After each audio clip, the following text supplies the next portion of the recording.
and welcome to Between Two Peers, a live stream show where the hosts invite a guest from around the known world to answer your pressing questions about life, the universe, and everything. And this week is sponsored by Acapulco Gold. Because what was the question again? Also, if you're old enough like me to know like the Cheech and Chong skit, Acapulco Gold, it's badass weed. So anyways, showing my random amount of information about, 1960s and 70s comedy right there. So I am one half of tonight's Broadway recording cast, Tulia Alori. I'm a Laurel from the West Kingdom, and I am delighted today to be co-hosting with the fabulous Baron Aaron of Ontier. Aaron, would you like to give your intro? Well, thank you, Tulia.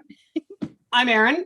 As she had said, I'm here in Ontier, the wet Northwest, court baron and apprenticed to our actual guest this evening, Maître Charles de Bourbon, the fabulous. Would you like to introduce yourself?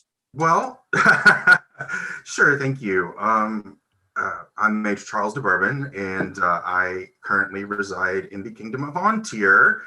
And, I have a pretty darn good apprentice right here and another one that's watching. And that's, kind of what I got going on in the SC. I don't have a real big flock, but I have a few folk that I really, really, really like. So I'm glad to spend the time with Aaron this evening. And Tulia, of course. And of course. I'm thrilled you're here. I'm happy to be here. Hey, Aaron, do you want to go over the drinking game rules? So tonight, whenever a host or guest uses a non-SCA name when referring to someone on the show, everyone take a drink. Someone's pet appears on screen. Really their pet, not them. Someone calls for a soapbox. I suspect, given the three of us, that might happen once or twice. Yeah. I doubt it. Someone mentions spite sprinkles or toe beans. Toe beans! Don't touch them. And we always allow our guest to choose a rule of their own for the evening to customize the show. Oh dear. What would you like your special rule to be?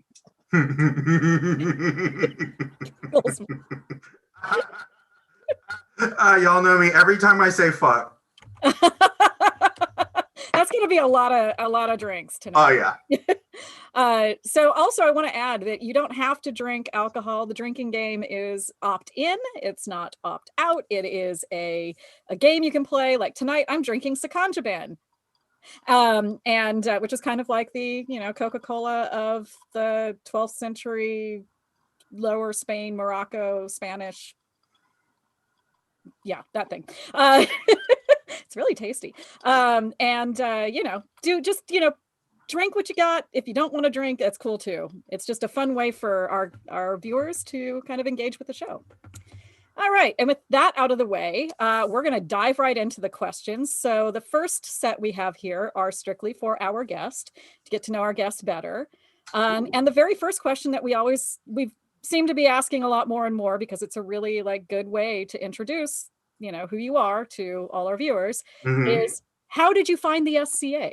Oh goodness. So really weird story, but then I guess everybody thinks their story is really weird, how they find the SCA.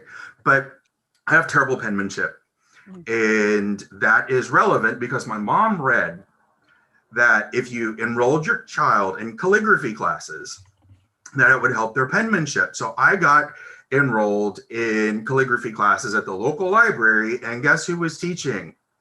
A scribal Laurel, who, I mean, if you've ever seen my calligraphy hand, we weren't very successful there, but I did through her find the SCA, and and it was really interesting because I actually started playing with sort of a merchant household, kind of on, kind of a fringy little awesome group of people. And you spent, a good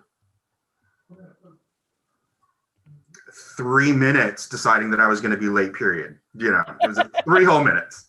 And the rest is history. And how old were you at the time? I was 17. That's like the age. Yeah. Leaps up and grabs you. Cool. All right. Yeah, my little sci-fi fantasy heart was just. Yep. Same. Our next question was submitted by Odd the Beardless. The concept of mastery in the arts and sciences is often mentioned, but not always discussed. How would you describe mastery as a laurel in a way that is useful to SCA artisans in reference to requirements for the peerage?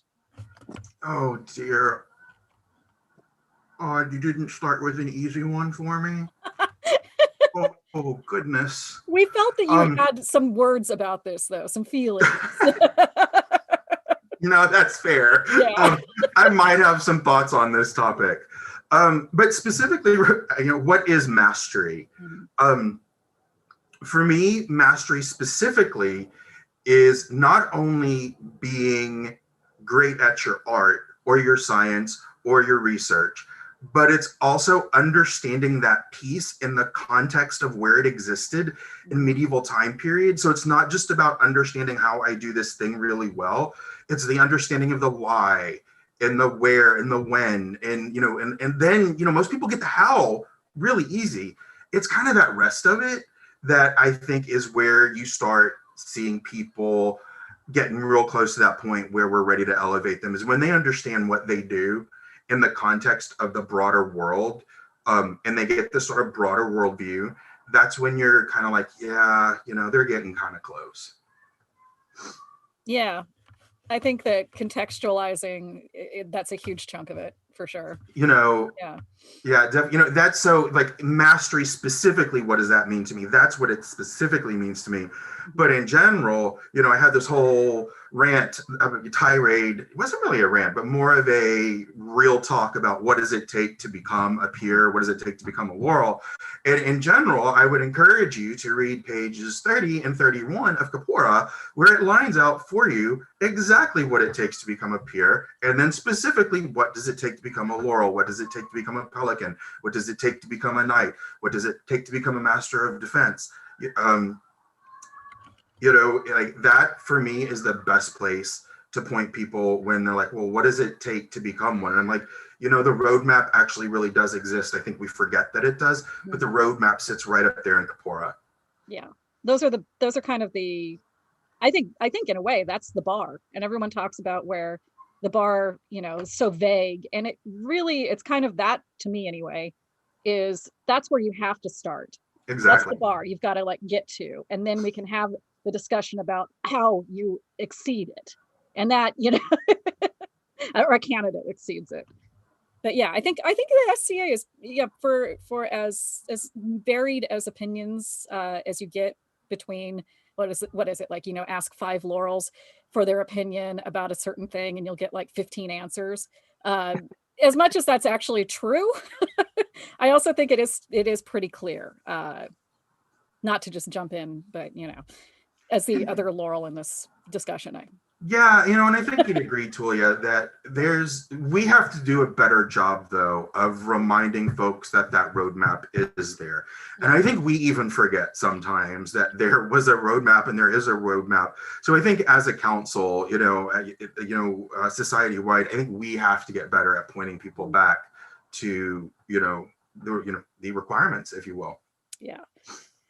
All right. So the next question, this is also a heavy hitter, but you asked for it. Oh, the issue of the Buffett has come up online as a hotly contentious topic in the last week. You chose to be buffeted as a laurel. I did. How is the Buffett symbolic to you as a laurel, and why did you choose to receive one, and what form did it take? Oh, yeah. So I actually love this question. And I think we'll be able to I can answer this question without us straying into, territory that's too controversial. Although, if you do know me, I'm not afraid to go wading into controversial territory, but I think this is just a really cool story. For me, it was very important that I have a form of a Buffett. And when you look back from a historical standpoint, and they talk about, the making of a pier, specifically making a knight, but they talk about the ceremony in the 13th century, and it's in Spain, if I'm not mistaken. I think that, the people who are into ceremonial will correct me, but I think it's 13th century Spain. It talks about, and a ceremonial slap will be administered to remind them, to mark that moment. And then that evolved into the dubbing, and and then so forth and so on. And so for me, even though I'm not a knight, I felt like being made a peer, there was an element, a historicity component of it that I wanted to have. And I also think that there's something just really kind of cool about that sort of last unanswered affront, because it's not really an affront. I mean, you're all there celebrating together. You're not really being affronted, but it's this symbolic, this is the last one that you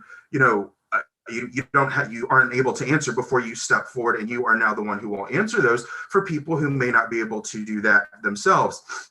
And then, this could, I've seen that the topics kind of veer off and kind of fly off in different directions. But for me, I didn't want it to be physical, and there are reasons for that, having to do with just childhood stuff.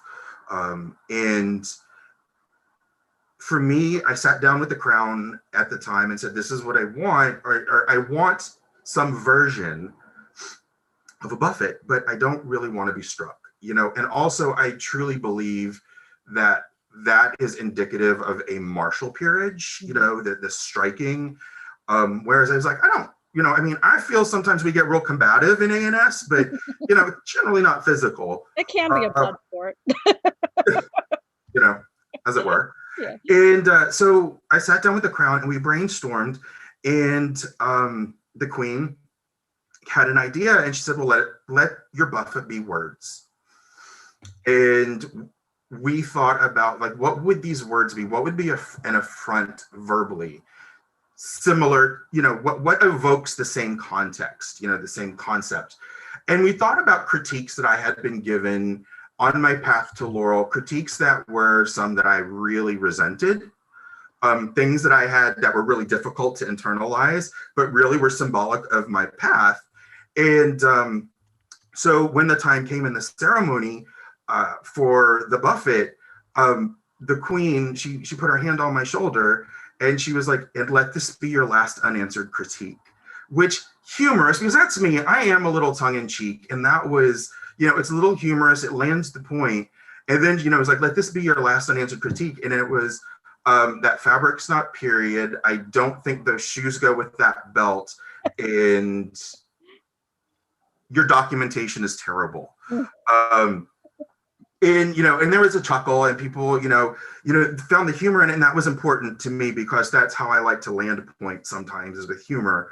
And so that was the perfect Buffett for me, because there was sort of that affront, and it was things that I had to overcome, like critiques that were stumbling stones in my path. And so I was like, that would be a really great way to have a non-physical Buffett delivered, because the point of the Buffett is the affront. Mm-hmm. Physical, verbal, those are just the mechanics and the mechanisms of how it's delivered. So for me, that's how I chose to do it. Yeah, I want to interject too, because I've seen another Laureling several years ago, before I got Laureled actually, who a lady here in the West Kingdom who was Laureled, and she was Laureled for her pottery. And she received a Buffett in her Laureling ceremony that still to this day just kind of gives me chills, because she opted, as she was being processed in, she had about a dozen, maybe a little bit, maybe like 8 people on either side of her, carrying examples of her pottery, these beautiful like porcelain, just gorgeous pottery. And they all brought it in. They stood there while the ceremony was being done. And then when the Buffett was going to be delivered, they smashed the pottery. And what? Like, whoa, I still get chills thinking about it. And there's this beautiful photo of her actually. It was just kind of, she's standing there very serenely, and people are just like, oh, that's kind of sexy. It is, right? Yeah. Gosh. And I always thought to myself, if I ever get Laurel, that would be really cool to like work something like that into the ceremony.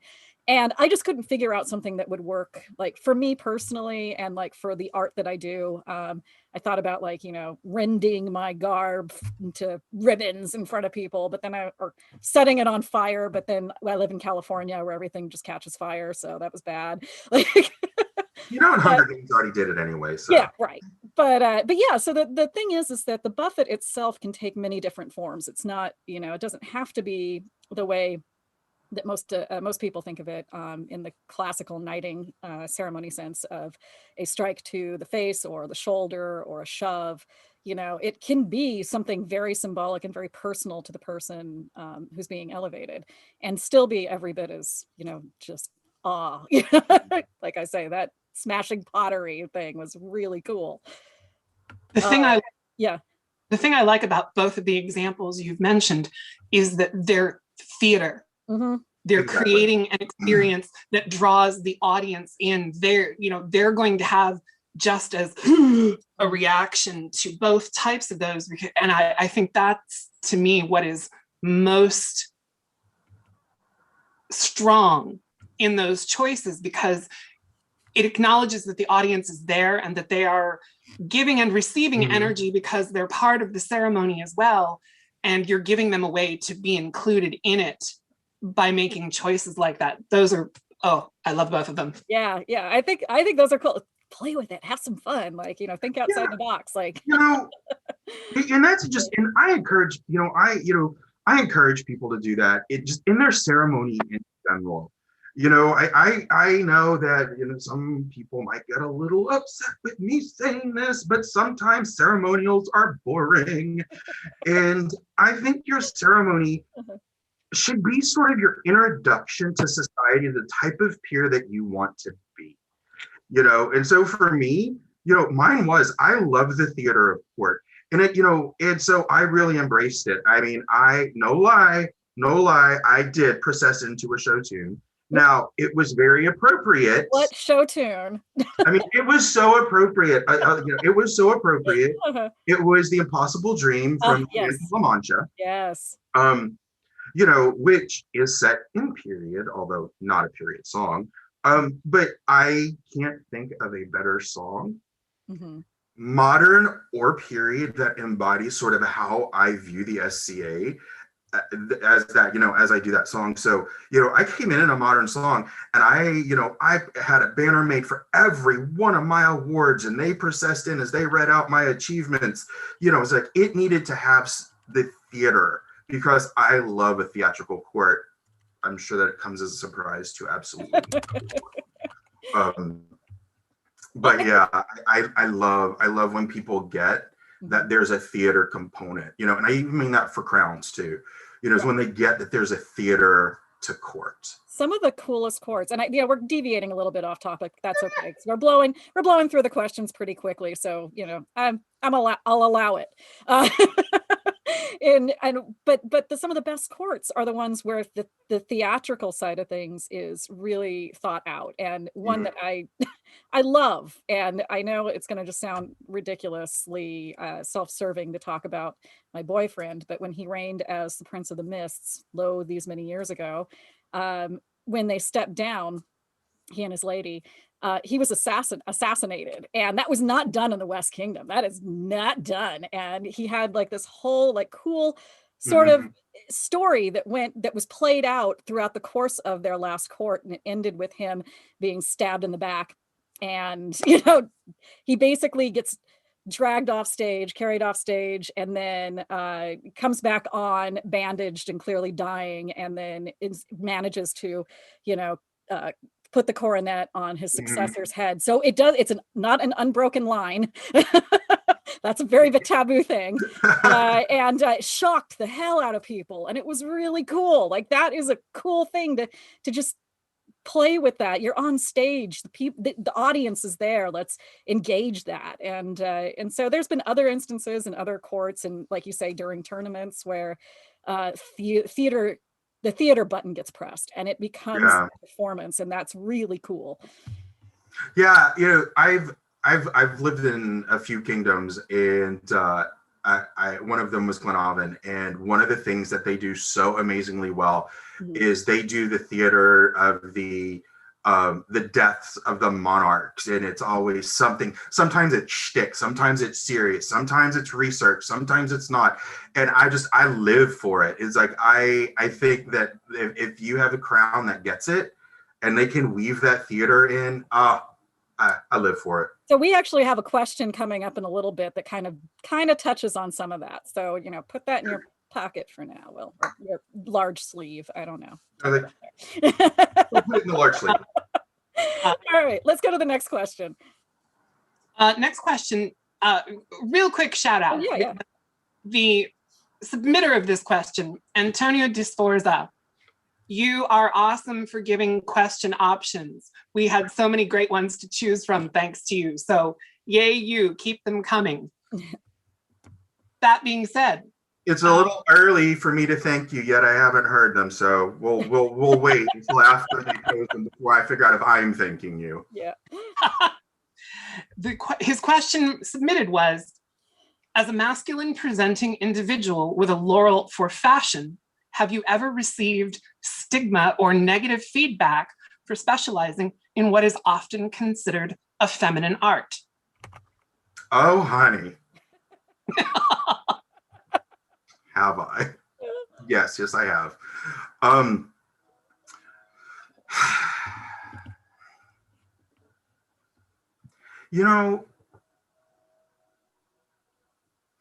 It is really unfortunate that men are not allowed not just in the SCA, but in society they're not allowed to want to look good. They're not allowed to want to be the peacocks that they used to be. Long time ago, it was okay for men to look amazing, spectacular. And it's sad, thanks, Beau Brummel. May you we won't go there. But Google it. It makes me sad because I think that it shouldn't be stigmatized that, that a guy who wants to look nice is somehow not a man. But then again, I have to come back and say, but what is a man? And so I think it becomes really, really complex and really complicated. And about 8 years ago, I stopped giving a shit. And I said, fuck them if they can't take a joke. And I stopped caring. But yeah, I have. I've had more than my fair share of, macro and microaggressions. But it makes you can either, tear you down or it can make you stronger. Mm-hmm. And I would like to think that it has made me stronger. That is a good question. Mm-hmm. Thank you. Yeah, I thought it was a great question. And actually, I'd like to open it up to Erin. Do you have any thoughts on it? Because kind of in a similar situation. Yes and no. I've been dismissed as not having as valid an opinion when having conversations outside of fashion. That okay, you're the token gay. You can be all arty, but don't have an opinion about X, Y, or Z because you don't do that. By the time I got involved with the SCA, I had a big mouth and I wasn't afraid to use it. So I know, shocker. I've learned how to restrain it somewhat, ish. But I was, I think, able to shrug off the negative aspect for the most part. Where it was bothersome for me, in particular, in like the last 3-4 years, there were instances where I would be wearing the boy clothes, like this outfit that I made the first time that I wore it. I got a lot of compliments from people. Oh, you look so handsome in that. You look, and the one that got me, and it took me a moment because culturally we were just really starting to kick off the discussion about gender and gender roles and how we identify, I got a couple of comments from people, and a few of them were Laurel's, and I'm sure they meant to be well-meaning, had said, I think you look so much more handsome in the boy clothes. And in the moment, I knew something didn't sit right, but it took me a moment of processing to think of that, how that statement sounded from 5 feet away, not me, because I knew that the person saying it to me was meaning to be nice, but they just weren't thinking about the messaging that they were sending to anybody standing around us who was basically hearing, you're good if you stay in your lane gender-wise. You make me uncomfortable when you wear girl clothes. I think you're handsome as a boy.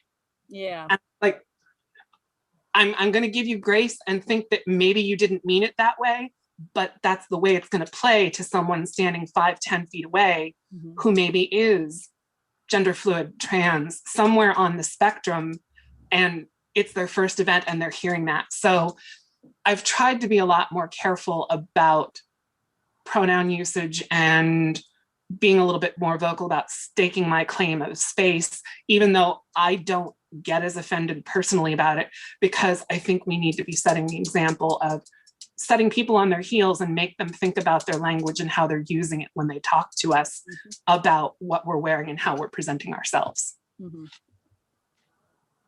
Yeah. All right. And I'll admit that was a little bit of a soapbox. So there. Yeah, but it's all good.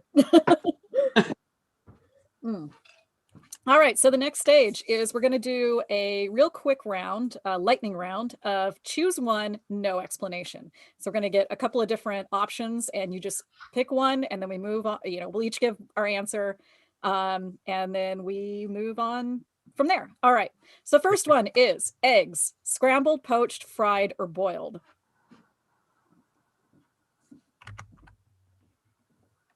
Poached. Aaron? Scrambled. I'm a poached girl. Next one. Here's a fun one. That's what it takes. You have to eat poached eggs. That's what it is. That's what'll get you there. Yeah, put that on the list. Next one. Next one. Favorite Golden Girl, Blanche, Rose, Dorothy, or Sophia?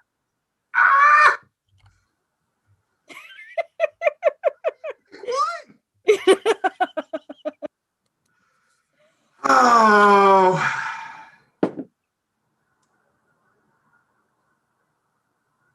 Dorothy, because she knew how to deliver shade. Yeah. Oh, she knew how to deliver shade. I always wanted to be the Dorothy, but I'm pretty sure I was the Rose. So I love them all. Aaron? I'm afraid I'm probably Sophia. I can see that, yeah. I can get behind this. Yeah. It was 1910. Cicely. Sure. 1585. Oh, yeah, exactly. All right, next one. Mead, gin, wine, or beer?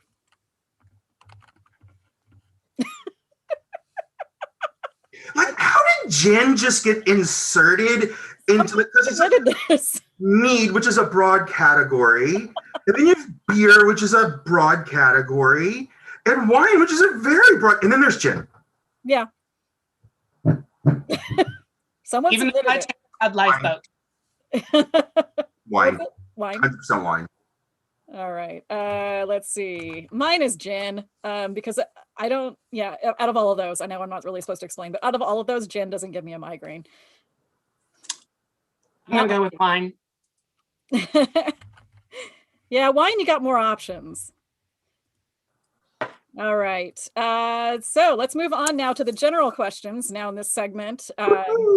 You answer first, Charles, and then Aaron and I alternate depending on who asks the question after you give your answer. So first question is yours, Aaron. Yes. Alice would like to know, what's your favorite song to sing, either period or modern?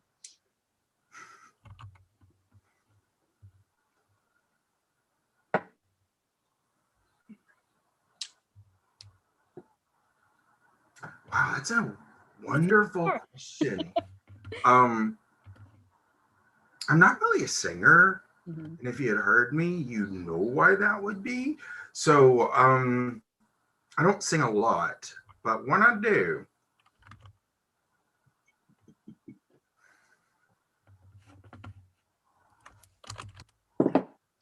how about this? The song that I sang was "Hallelujah" by Leonard Cohen. Oh God, that one kills me every time. That was like, so it's not hard to sing. Well, sort of, yeah. But anyways, I was just singing along like I was giving a concert, and poor Chad was sitting there like, ah. Aw. I think favorite song to sing. Oh God, so I'm a singer, so I sing a lot of stuff, and on some level, usually enjoy it. Favorite though, there was a long time where "Whiskey in the Jar" was like my go-to song. I had that song down, nailed. I loved it. I sang it at Bardick's. I sang it at, whenever I could get away with it in any situation I could possibly get away with. Oh my God, I just thought of something. Do What was you that? remember? Mhm. Well, Tula, you're probably too young, but Aaron, do you remember? I think we're the same. We're pretty close to the same age, Joe. I know. You remember in the mall where you used to have like the recording studios and you Yeah. could go, like, all right, so I did record a song one time. Uh-huh. I did Material Girl. Oh my God, that's amazing. I was gonna say, because my favorite modern one is Vogue. Yeah. Aaron, what about you? For me, it would have to be a toss-up. Uh-huh. Yours, Vogue, is one of them. But then the other one, anytime it comes up on Pandora, I can barely resist, is Poor Unfortunate Souls from Melissa. Oh, yes. Poor Unfortunate unfortunate soul. Souls. Oh, she's so good. Ursula is the best villainess. Oh, Carrie has just set up a little note that said, "What can I say except you're welcome?" It's a good song. Video of him singing that to his little daughter on the bathroom counter. Yes. It's adorable. The Rock is a national treasure. Let's see. Yes. Next question. All right, so this is from Blaine de Navarre. How would you compare your coming out experience in the SCA to the quote unquote real world? Have you ever had to deal with really serious hate directed at you in the SCA? Oh gosh, people. I know. We just like, here's a fun one and here's a hard one. Not hard, heavy. Yeah, I have.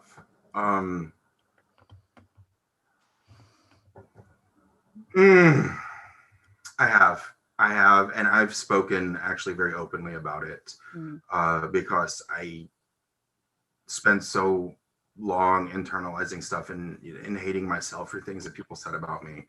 Yeah, I have experienced some ignorance, but you know what? My coming out story was amazing. I came out in the SCA.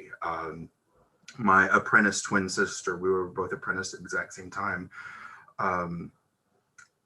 She helped usher me out, and it was a very emotional evening, but it was full of so much care and so much love, and it is that moment that I knew that I would fight for the SCA as much as I have been, as many times or as much as I've been disappointed by the SCA. I love it. I desperately love the SCA, and one of it is because my coming out was amazing, because I had so much love and acceptance from the people around me. And that's why, also my heart always will sit on Stura. It's where I started. That's where I came out. And have some amazing friends there who remember that night and, how it all went down. So yeah, I've experienced some real shit in the SCA, but you know what? I have also experienced some of the best people that make me love humanity. So yeah, there's been some shitty people, but there have also been some really amazing people. So, it is, I think it's who you surround yourself by, with and, by. Yeah. Aaron? Real world coming out, I didn't really get much choice in that matter. I've always sounded like my mother when I talk. Mother Nature never decided to drop my voice. And so that I was always the queer, the fag, the gay kid in school. And so grade school and high school were absolutely insufferable. Coming out was really mostly a matter of somehow managing to pull the rug out from under my parents. Because, just as I was turning 19, I sent them a letter, and somehow miraculously they hadn't opened the memo that the rest of the world had. Right? Denial is not just a river. No. So I somehow managed to surprise them. Just FYI, doing it right before the holidays is an amazing way to have excruciatingly uncomfortable holiday dinner, just for the record. In terms of the SCA, I never walked quietly onto the SCA stage. So there wasn't really a coming out per se for the SCA, but there've definitely been moments where being gay was thrown back in my face, or, seemed to make a few people feel entitled to look down on in instances. But one, being mouthy and not being afraid to speak up for myself by this point, by the time I got into the SCA, I've called a few people out on it here and there. And I have the good fortune to know a lot of people who, if they aren't peers themselves, are very visible participants and advocates of the SCA, such that I know I've got a small army at my back at any given point in time that I don't have to worry, which might also fuel why I don't hesitate to open my fat mouth and say, sit yourself down. Yeah. So there, as Charles has said, there have been good and there have been bad, but on balance, the good has vastly outweighed the bad. 100%. That's good. Well, that question was not for me. So unless you guys have other things to add, we can move on, I guess. Awesome. Yeah. Yeah, folks are really going for like the gut. I thought there would be like fun questions or like, where can I find really good fabric? Well, people are really, they're getting me in the feels. Funny you should say that, because I had Helga. I had Helga look over the list of questions that we picked last night, and she's like, it seems a little light. Like, you don't really have any heavy hitters. And I'm like, we've got like a lot of, I think our perspective is just a little skewed as to what is considered like a heavy question or heavy question versus like, well, this is a thought-provoking question that deserves a lot of consideration. Right. Well, we've just gone to 7:40 p.m. I was thinking, can maybe we do a commercial? I can refill my drink, and we can come back and start with some. I think we have a little bit more lighthearted questions coming up after the break. Yeah. I am excited. Yeah.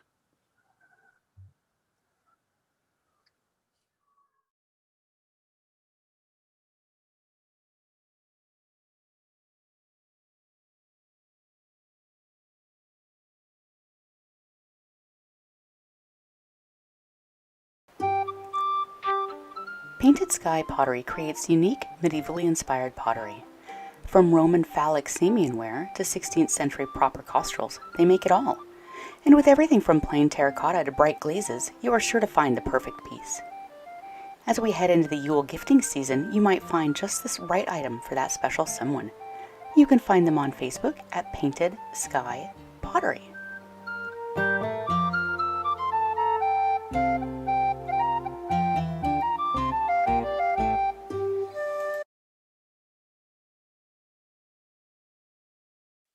Strongford Arts makes Celtic, Anglo-Saxon, and Viking jewelry and metalcraft, forged from bronze or fine silver using traditional methods and tools. Items are based on extant examples found in museums and private collections. Roybird McNeil also teaches the methods he uses in making his art via live feed on his Facebook page at facebook.com/strongfordart. Treat yourself and shop at strongfordltd.etsy.com.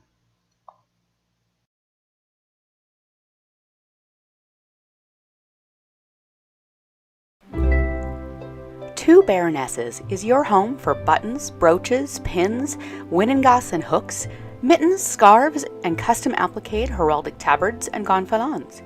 You can even buy buttons in bulk for large projects, perfect for the cotehardy or household livery. You can find them online at badbaroness.com. That's badbaroness.com. Happy shopping!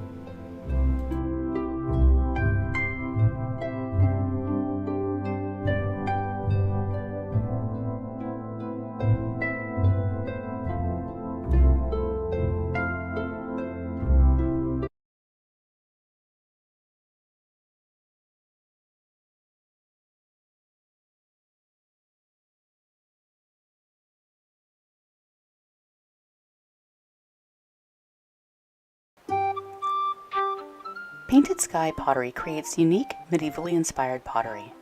From Roman phallic Samian ware to 16th century proper costrals, they make it all. And with everything from plain terracotta to bright glazes, you are sure to find the perfect piece. As we head into the Yule gifting season, you might find just this right item for that special someone. You can find them on Facebook at Painted Sky Pottery.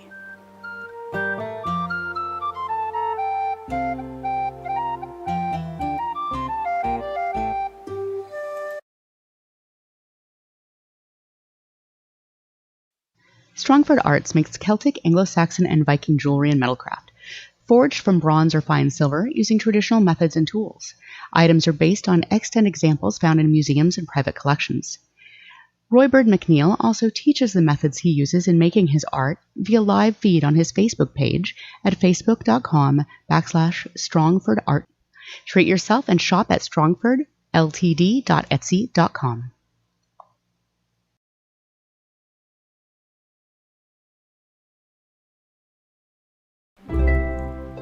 Two Baronesses is your home for buttons, brooches, pins, winnengas and hooks, mittens, scarves, and custom appliqued heraldic tabards and gonfalons. You can even buy buttons in bulk for large projects, perfect for the cotehardy or household livery. You can find them online at badbaroness.com. That's badbaroness.com. Happy shopping!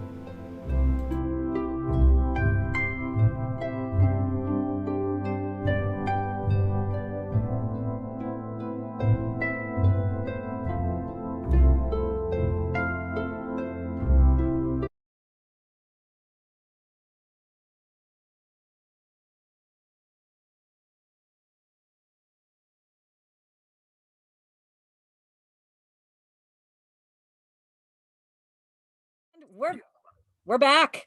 Hi, everybody. Hope you enjoyed that bathroom break. I know I did. Hi. So, yeah, baby ninja, that's awkward. Yeah, hello and welcome to the show. I don't know if we could make it through the show without being weird. I hope not.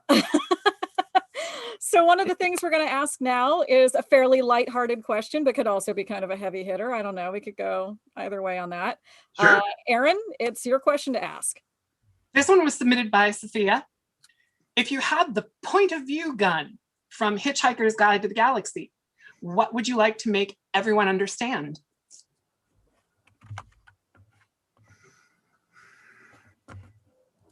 Oh, Sophia, that is a fabulous question. Mm-hmm.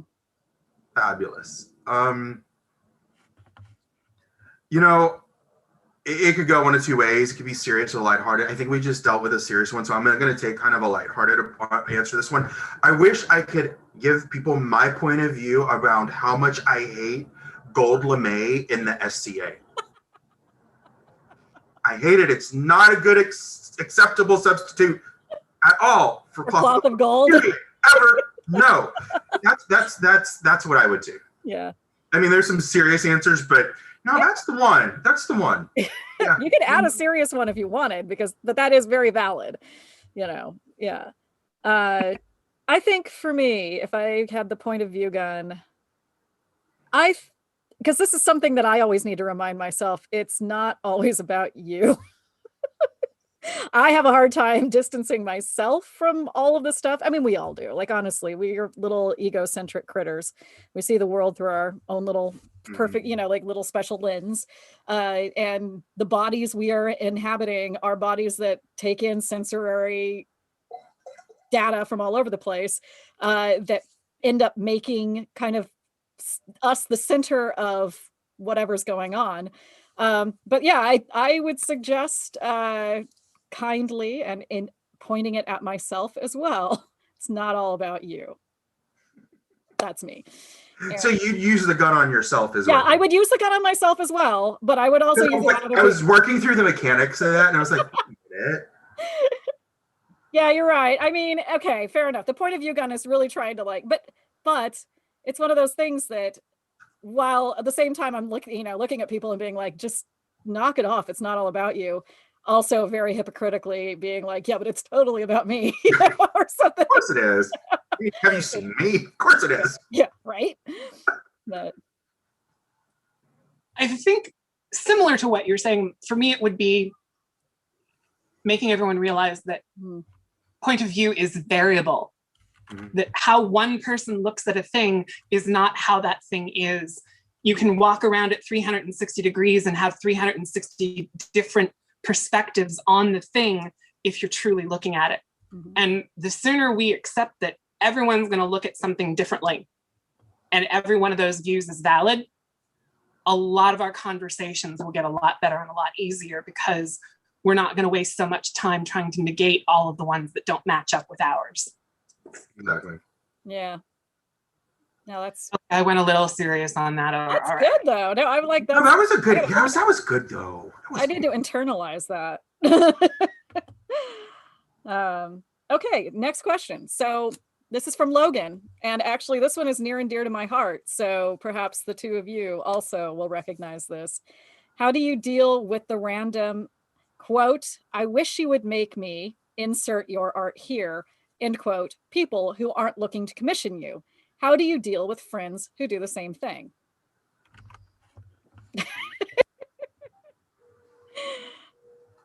I have on more than one occasion looked at someone and said, "You can't afford me." Yeah.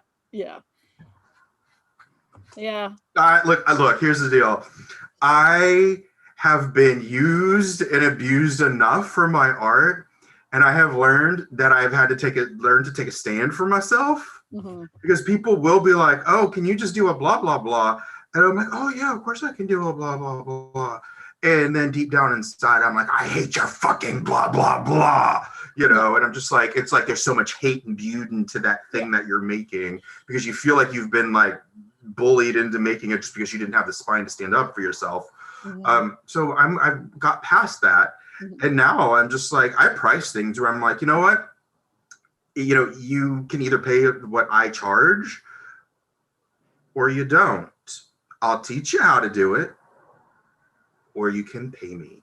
But there is no make things for free anymore, because people exploit that too much. Oh yeah. Unless I love you. Exactly. And that's different. That's exactly right. The love component, that's a small number of people I love that much. Aaron, what is your answer? I have a list of people that are my charitable fucks that I will give in terms of my effort. And it's a short list, but I maintain I get to put the people on that list because they're the people that I'm willing to give my blood, sweat, and tears, or I'm willing to go down a research rabbit hole for, because I desperately want to make them look as fabulous as I think they look in my mind. Whether it's something that I'm designing for them, or whether they're saying, "Hey, could you make me this neat thing?" Yeah. And I'm like, "Sure, let me do a little digging." But I tell people I don't like doing commissions because I don't like making it about scheduling and timing. I like doing something because I love doing it, and I'm really curious to learn how the hell did they do that, given their skills and what was available to them, or what have you, whatever investigatory thing has my brain turned on its side. Or they're just someone that I really care about. You know, my friend Liz, I made her wedding dress. I made her Laurel elevation dress. I made coronation clothing for them. It was a labor of love. She's my one of my soap opera twins. I have a number of soap opera twins. Yeah. But she's one of those people, and her husband too. Anytime I make stuff for them, it's labor of love. I'm making it for family. And I don't think about the time involved or the cost. This is about gifting something special to them as a comment on how special I think the moment is that it's going to be worn at. Absolutely. So I've got a bit of a rant about this. Let me just say, I'll pull out the old soapbox. Woohoo! Before I get started, Baby Ninja just texted me, no, Baby Ninja, you are not like that. You are one of the few people I actually do give a fuck about. So anyway. That is not what you said the other night. Fuck that guy. No. So one of the things is I think the SCA sort of exploits artistic labor in a really unhealthy way. Oh, yeah. And it is ingrained into the society to, give of your art and to give freely and willingly and without complaint, especially when you're on the Laurel path and everybody's like, so what are you going to do for my reign? And you get to make all the free clothes for everybody for about 2 or 3 years straight. And you start to go a little fucking crazy. Like, ask me how. Fuck yeah. I don't know what that's like at all. So I'm a professionally trained costumer. I'm somebody who went to 4 years of school to do this thing.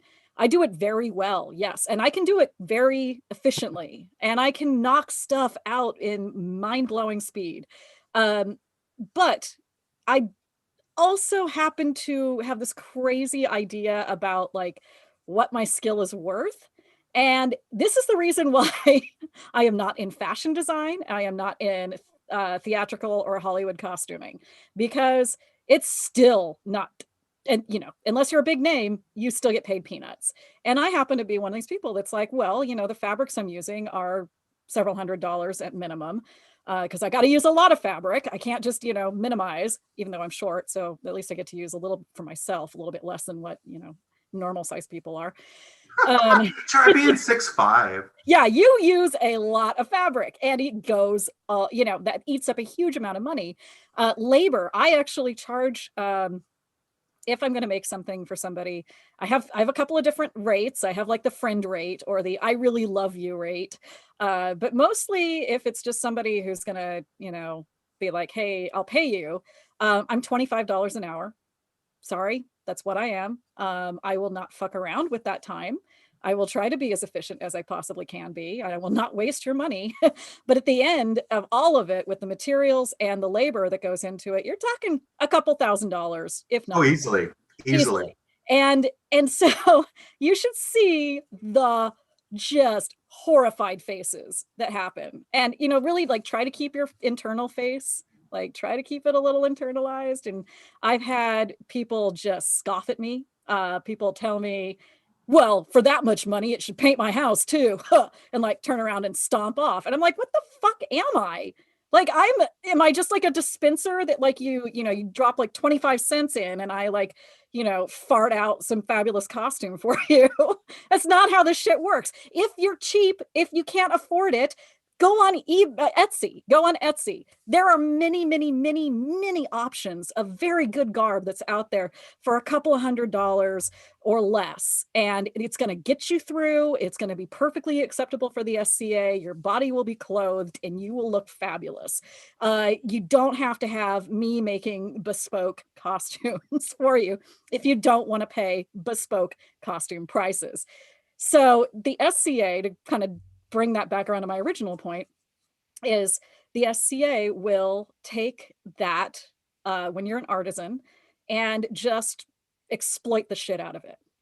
We have people that just crank out largesse for free. And they, a lot of them are just like, I love it. I don't care. I'm making it anyway. I need something to do with my hands, and I've just got all this stuff. So I'm just working through my stash. Great, good for you. But I am somebody who is very like limited with the amount of effort I can put into something at any given time. And so I really can't just throw stuff out there for nothing. I need something back. And and it's really, really hard for people to hear that. And it's also hard culturally in the SCA for people to accept that it's just. Yeah, I mean, it is because everybody, I mean, and you can't fault people. Everybody wants to bargain, and we have an expensive game and people are looking to get what they can for the least amount of money. You can't fault human beings for being human beings, but equally you have to kind of step back and go, okay, and I don't think your rates are crazy, actually, Tulia. No. I mean, that's I just got a text message from somebody in the chat who said you could easily charge more than that. And I was gonna say, I don't think that's crazy at all. It was like, because for me, if I'm doing just plain sewing, I'm 25, but if I'm doing furrier work, it is $50 an hour. Plus materials. So I was like, and then I don't know if you're familiar with my Hoopalond. It's the one that is like in the promo pictures, but it kind of went viral. Somebody asked me, wanted me to quote them what it would cost to make that for them. Aaron's laughing. I remember that. And I quoted them what it would be, and they actually cussed me out and accused me of taking advantage of them. And I was like, no. I'm being honest. I'm being honest. This is how much I would charge you. And out of curiosity, I was like, what was like the ballpark range you thought it would be? And it was a tenth. You probably couldn't have even bought the fabric. You probably couldn't even have bought the fabric. It was just like, fascinating. I still to this day so I was doing a lot of Ren fairs 7-8 years ago, and an actor who is a actually well-known Hollywood actor, but also did Ren fair up here in Northern California, approached me to see, if I would make them I'm not giving away any identities by saying this, but they approached me and they asked if I would make them a full skin out 16th century outfit. Ooh. And how much that would cost. And I just ballparked like right there. I'm like, well, probably like I think I actually gave like a range, and I was like 1,500 to 2,000 like that. And how long ago was that? This was 8 years ago. Yeah, I was like, this is and I was kind of like reasonable. Yeah, I was undercutting myself. I was actually drastically more on the higher side. Yeah, and I like the look that I got was like, if they could have spit on me, they would have. Like they thought, it kind of the implication I got was, well, just because you think I'm famous and that's why you're overcharging me for this. No. And I'm like, bitch, you were on like one episode of a show one time. Like, actually, they're quite a bit more than that, but still. And I'm like, what have you done lately? Nobody fucking cares. The outfit that I'm wearing in the promo shot, that was all hand sewn. And I actually kept track of the number of hours it took to make it. So I could compare, when I'm doing part machine sewing with hand finishing versus do the whole thing hand sewing, because it's been a long time since I've done one fully hand sewn. And I figured it out. And that ensemble would, including labor hours, have come in at around $3,000 with all the materials and the labor time. And people are like, seriously? I'm like, well, yeah. Did you see how many rows of gold braid I put on that damn thing? And they're all sewn on by hand. Yeah. It doesn't just magically jump on there. Someone had to put it there. And that someone's me doing all of that. I have a jacked up rotator cuff injury on my right arm from all the hand sewing I've done in the SCA. And I get it, right? I do get it, because people, their frame of reference for fashion is fast fashion. Pop over to H&M, go to Walmart, pay $3, get a t-shirt, and we're still doing, we're still using techniques and materials and processes that are more akin to haute couture than it is fast fashion, but people just have a frame of reference for fast fashion, when what you're really asking us for is very skilled individuals who have put years and years and years into perfecting our art to do a haute couture piece for you. And when you phrase it like that, people are like, oh. I'm like, yeah, that's what you're asking for. You're not getting fast fashion, but that's what people's frame of reference is. I'm like, no. I mean, and here's the thing, like I've done trades more and more now. I like to do trades. If, like, for instance, I trade often with Mistress Morgan, who does a lot of my, jewelry, my fine jewelry and stuff that I wear on the show. Really? Yeah. Morgan, I don't know you. Hit me up. She's so ready. So, yes, Aaron. Oh no, I was just like, yeah. So, like, but the thing is like, she's a very skilled craftsperson. She is she's a gold worker, and a goldsmith. And so, that is a skill. That is a serious freaking skill. And so she and I, because she's somebody I love, and I love her work, and she loves my work. And so it just makes, honestly, like, the cost of everything sort of evens out.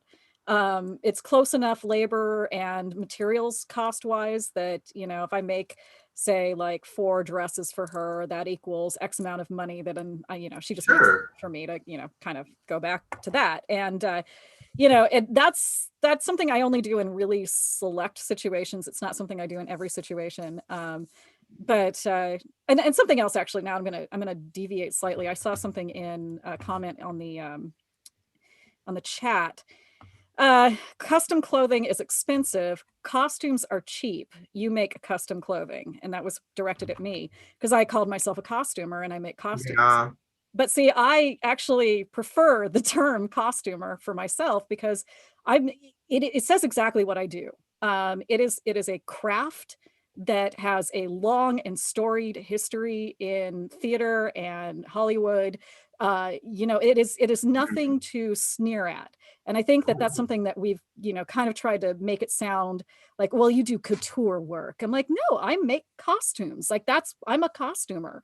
Or the new one I'm seeing now a lot is the younger generation, kids these days, they're saying they're makers. Kids these days. Yeah, they're saying they're identifying as makers, but they're costumers. Right. Like, in my generation, that would be like, well, but there is kind of like a little widginess at that maker term, where you're doing, if it's not strictly fabric that you're working in different types of media to produce a costume. Yeah, I can kind of see that. But I'm also seeing more and more historical costumers call themselves makers. And I'm like, why? Like, what you do is costume, and that's okay. Like, let's own this. Let's celebrate what this craft is. And I think because costume in the context of what we do has taken on such a pejorative. Yes. And it's not, but yeah, I get what you're saying. And that's why I appreciated, I don't remember who asked the question, but they specifically referred to me as a fashion Laurel. Mm-hmm. And that is what I refer to myself as, because my strength, it's not in the construction of a thing. Mm-hmm. I mean, y'all, my handwork is pretty shitty. I mean, it's not that shitty, but by Laurel standards, like, there are some people who I just sit there and go, huh.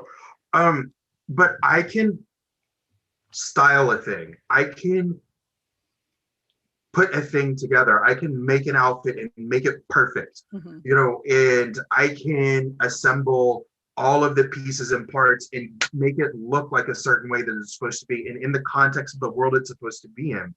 But I don't refer to myself as a clothier or a costumer, because those both have very specific connotations. And a costumer is, like you said, like, there's like, people treat it like there's something to be ashamed, and it's not. it's a specific skill set and a way of crafting clothing.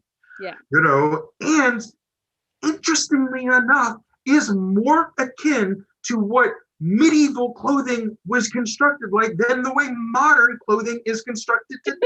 Yeah. Sorry. Yeah. That is a whole class I teach about how costuming today is more akin to how medieval clothing was constructed. This is like, you know, you're preaching to the choir out here. Yeah. You know, that's why I'm like, I got my fellow geeks up in here, and they're gonna be like, yeah, we get it.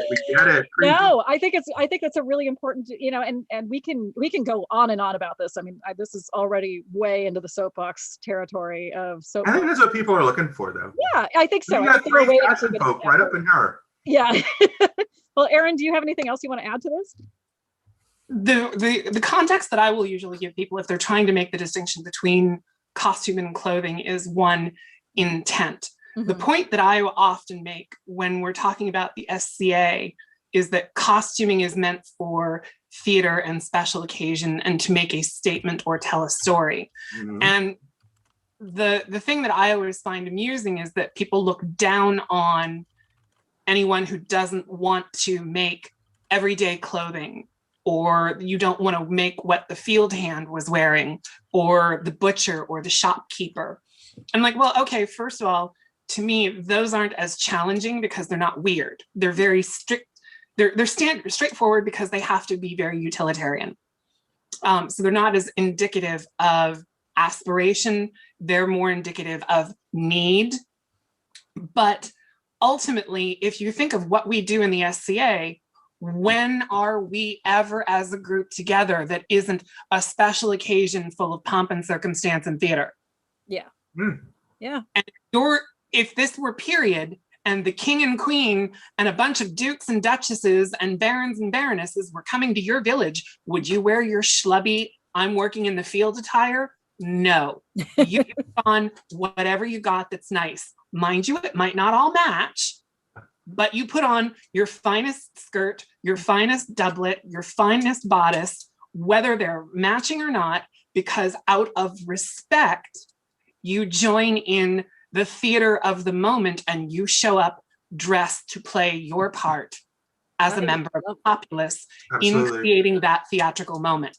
And I'm getting snaps for that one too. That is some good shit right there.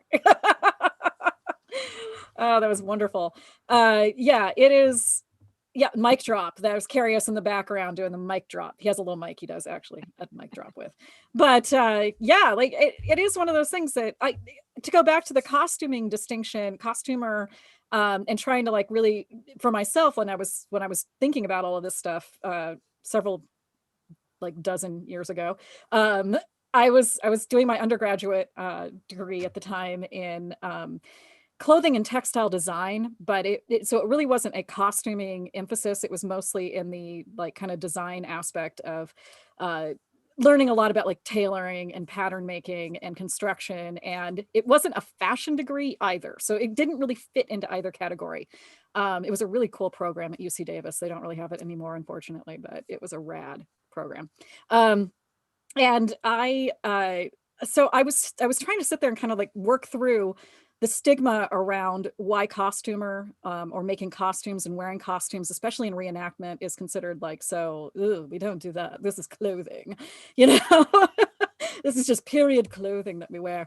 And I finally lit on it. I think Erin like summed it up really well, which is it is a theatrical pursuit. Like what we're doing is kind of more akin to creating an interactive theatrical experience than it is if we're just trying to. Now there's a lot of it, and some people do approach it differently where they want to just be immersive. They want to be very like, you know, I want to know what it was like to be a normal person, a regular person in like 1320 in this specific location, and everything is documentable, and I only do the thing that I probably would have done if I lived then. I'm not a princess. I'm not a, you know, I'm basically a peasant, and I'm just going to go dig in the dirt, and I'm going to be really happy about it. And that's awesome. Go you. The SCA has enough space for all of us to exist on that continuum. And yeah, I think I'm getting a little sideways from my original point, but I'm like, preach. But We anyway. all gonna walk out of here singing just as I am by the time we're done. All right. Do we have any other thoughts on that before we actually go to the next question? Or did we beat that soapbox pretty well? Oops, soapbox. Oh, I did say that again. Dang it. Sorry. Okay, next one's good, actually. Aaron, this one's yours. Thomas Kenrickson submitted, how do you get over garb craft intimidation? What is that? Like, you're never intimidated by a project? No. No? No, no, I'm bullshitting. Of course I am. I actually have some projects right now that I have had for longer than I care to acknowledge. They're for somebody else. Working in far more ermine than I'm comfortable working in because it is so expensive. And I have just been like toying with it and been like, just like honing my skill where I'm just getting to a point where I'm like, all right, I'm ready to go back and tackle this. But yeah, it's like, how do you approach sort of that? I don't know.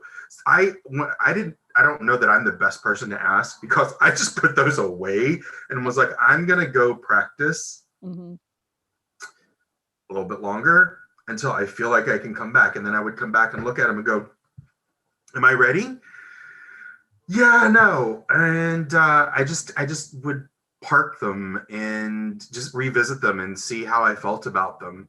But yeah, I get the question, and yeah, there are moments, and when I feel a little overwhelmed by a project, I try to just break it out into little pieces, and then just attack each little piece by itself, because then it doesn't quite feel as daunting as it is if you're just looking at it sort of holistically.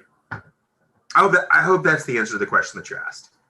Well, that's your answer. I mean, and also I was going to say it's kind of my answer too, which is you take it in pieces. And I always go with, my silly little mantra when I'm intimidated by something is, don't be afraid to cut the fabric because it's more afraid of you than you are of it. Laying out like silk satin, which is a bitch to sew, and and you're just every step of the way is just fraught, and you take it one step at a time, one little thing at a time. And then there's certain things like fabric is notorious for this as a medium, where you can't, in certain fabrics, you can't skip steps. You can't cut corners. You have to do all of the basting and the hand stitching and the prep work and all of this stuff before you can get to actually sewing the garment together. And you got to just kind of be zen about it. You got to just accept that that's the part of it. That's all part of the process. It's the end result is going to be amazing or hopefully amazing, or at least it'll be a learning process. And you get to chalk that up. I mean, I have butchered some amazingly fabulous fabrics in my life. And you just gotta be like, okay, I'll order next time I order an extra like 3 yards. So whatever I butcher, I can cut out again or recut. And that hoopalon just got a lot shorter. Yeah, pretty much. Aaron? I tend to be a little bit of an obsessive diagram maker. I will draw out 4 or 5 different ways to attack something before I decide which one I think is the best one. Which, because I started out as an art student before I switched over to theater, it may just be my way of procrastinating. I can fall back on the drawing and feel like I'm accomplishing something, but it does kind of make me think of the geometry and the flat pieces differently. But ultimately, when it comes down to it, stop being afraid of the fabric, slam 3 shots of espresso, and get out the big boy shears. Best example I can give, my friend Christos had wanted me to make him a frock for a special event at Penzic, and he was busy sewing for the crown and didn't have time to make it for himself. So he sent me all the fabric. One of the fabrics was about $180 a yard. And it was ordered from Italy, this lovely scarlet silk with gold embroidery work on it. And it had a huge pattern repeat. And there was just enough fabric to do it. So I had to nail the cut the first time. There was no room for screw up because there was no extra, no course correct. I procrastinated so damn long making the first cut on that one. I think I may have drawn out the layout diagram 15 different ways before I was like, okay, I could do 15 more and I'm not going to feel any more comfortable. Fire up the espresso maker, turn up the music. We're just doing this now. It's time. Yep. Music. You do, at a certain point, you just have to kind of go, I can do this. You got to find it within yourself and just, focus. Yeah, I mean, because there does, I think especially like the three of us where you get into, I jokingly call it the Bob Mackie space, but yes. The costume space, the court clothing, the special event clothing, I'm going to throw beads and amazing fabrics and pearls, and the things that we're all really good at. It gets to a point where you're just like, it gets really overwhelming, but I think you get in the practice of figuring out how to overcome that, and it stops becoming an issue after a while, because you're just like, I've done this before. I can do this again. I'll do it right now. But it's one of those things that I think you have to do a lot. And then you become comfortable with the expensive fabric or da-da-da-da-da-da-da-da. Yeah, it is. It's the repetition. So it's practice and exposure therapy. It's kind of an exposure therapy. It really, really is. The more you do it, the more accustomed to it you are. And so the less scary it becomes. Absolutely. That's not to say that every time that you lay out, $200, $300 a yard fabric and you're about to cut into it and you're just like, you might have that little clutch in your gut when you do it. But, absolutely. And you're just like, I measured twice. Yeah. I measured thrice. Yeah. I'm okay. I trust myself. Yeah. I also think that comes with like experience being an artist and too, right? You're like, I trust myself. Yep. You know what? And there's very few things, even though, there have been times where I have spectacularly messed up on a costume or whatever I'm making. But there are very few things that cannot be fixed in some. I kind of follow the Bob Ross. You talk about Bob Mackie. I'm going to talk about my Bob over here, Bob Ross. I love it. Happy little mistakes. Mistakes are happy accidents. I had my very first art teacher, I think I was probably like 5 or 6 years old, and a lady in the neighborhood was giving art classes in her garage, and my mother, over the summer, just get out, go do this thing. And as a little kid, and little kids, when they start to learn anxiety around art, they want everything to be perfect. And so I had really got onto that idea of like, everything has to be perfect. And I was having a lot of anxiety about just slapping paint on a canvas. And I was like, what if I mess up? Like, this is me. This is like quintessential Tulia. What if I mess up? What if the most horrible thing will happen because I do something wrong and I make a mistake?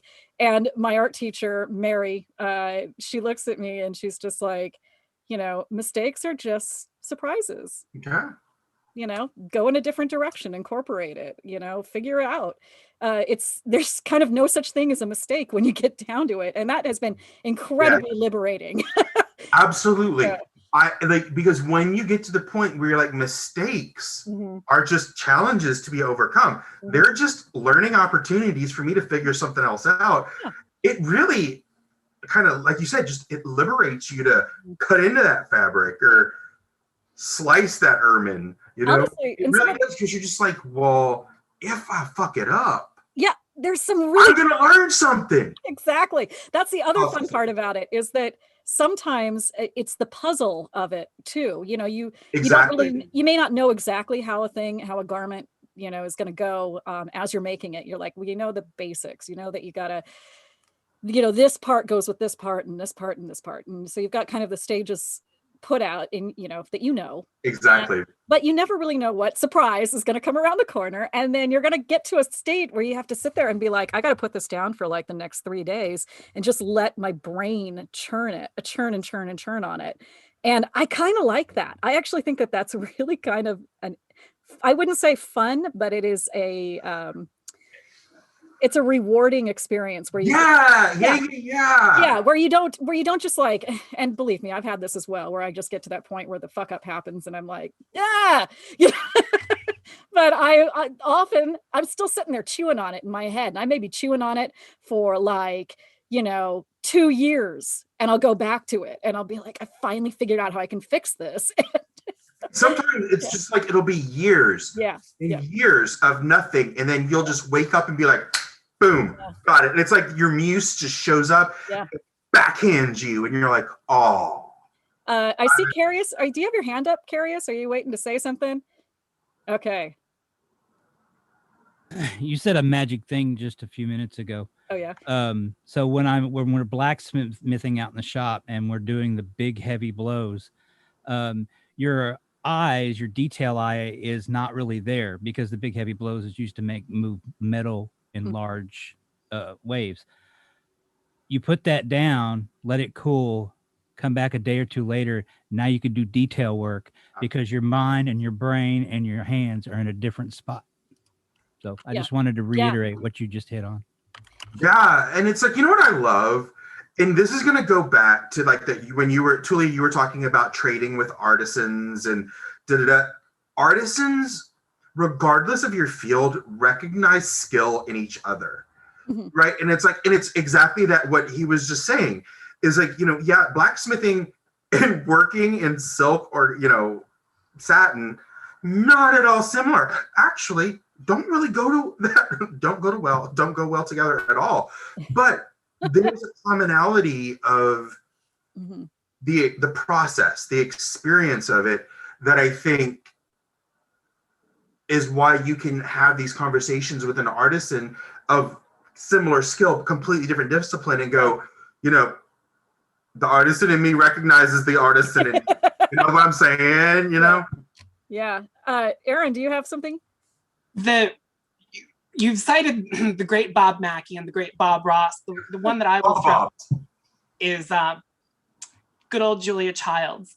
The reminder of nobody sees. Your process is yours. Yeah. So exactly. Really, really screwed up.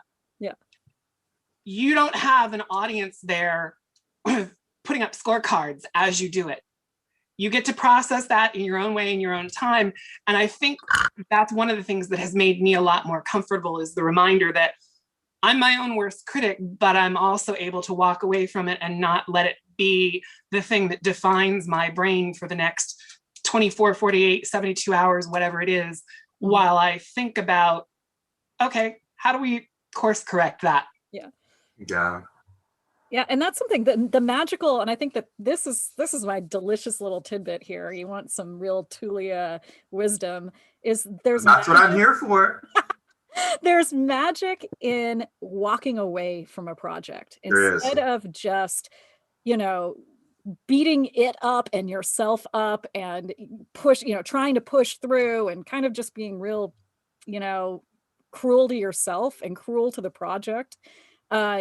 You can, and I found this often works. And in fact, there was an article, maybe a podcast or something many years ago that I ran across, and I got to go dig it up again. But it was about this ability for the brain, after you've done this repetitious practice for so long, and you start to stumble over it, and you're stumbling. Like I played the piano for 20 years, and when you're running your scales and you're learning a new piece, and it was just this grueling or arduous experience of learning something new to get your brain and your hands to like sync up to do a thing. And you would get to a point where you just couldn't do it anymore. You just kept making mistakes all over the place. Walk away, go to sleep on it, wake up the next day refreshed, and 9 times out of 10, it suddenly comes. It's suddenly, oh, yeah. And so there's magic in being able to walk away from something and let it sit and let your brain just decompress and, feed your body, because you've probably forgotten to eat if you're me. Oh yeah. Go to the bathroom. That's another one I often forget to do when Mhm. I'm locked into a project. But yeah, take a bath, like do whatever you need to do to just kind of let your brain let the activity go, and then let your brain kind of catch up.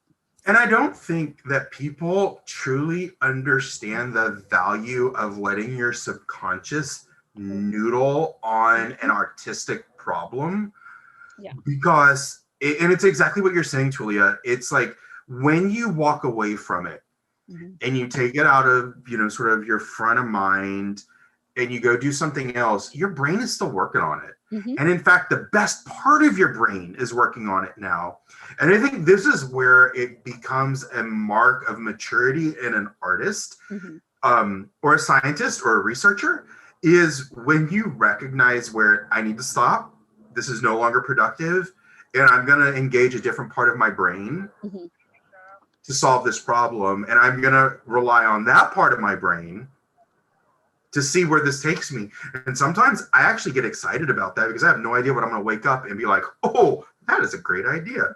And I've had some real doozies, and I've had some real terrible fucking things come out too. But I always think it's real interesting what my subconscious manifests. Yeah. All right. Do we sufficiently cover this? Everybody good? Move on to the next question. I think we have. Okay. Yeah. This conversation's been really, really good. I'm really enjoying it. As an artist, I'm really enjoying it. I'm feeling very recharged. Me too. I feel like I'm geeking with artists who Yeah. Yeah, I feel like I'm amongst my peers here. So talk about between two peers, peer big P, little p, all the same. It begins with P. Pop, pop, pop, pop, pop, pop, pop. And it rhymes with pool. Might have had him. All right, so next question. This one actually is Aaron's question.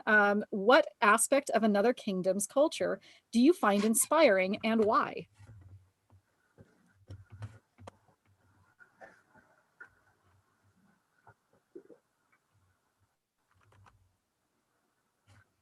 Is this for me? Yeah. Oh, he said it was Aaron's question. I'm sorry. No, he asked Aaron, the question. go ahead. I'm waiting. Sorry. I'm like, oh, do you need more time? I was like, go, Aaron. But then I was like, wait, I'm the guest, so it's supposed to be me. Oh, gosh. One of the things that I love about having lived and played in 4 different kingdoms is that I have had the beautiful experience of getting able to pick the best of each and incorporating it into who I am. Right. And we were talking earlier about the death of the sovereigns, about how amazing Glenavon is at that, and there's things that I love to pick and choose that from different places that I've lived and visited. And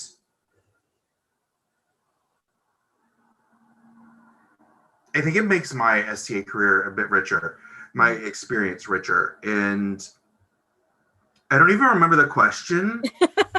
I just got very emotional about I'm like, oh my God, I love these places. Sorry, say the question again. So the question, essentially, it's if you can pick one thing from each of the 4 kingdoms you've lived in, kind of your. Oh gosh, I can't pick one thing because there are just so many elements that I've drawn from it.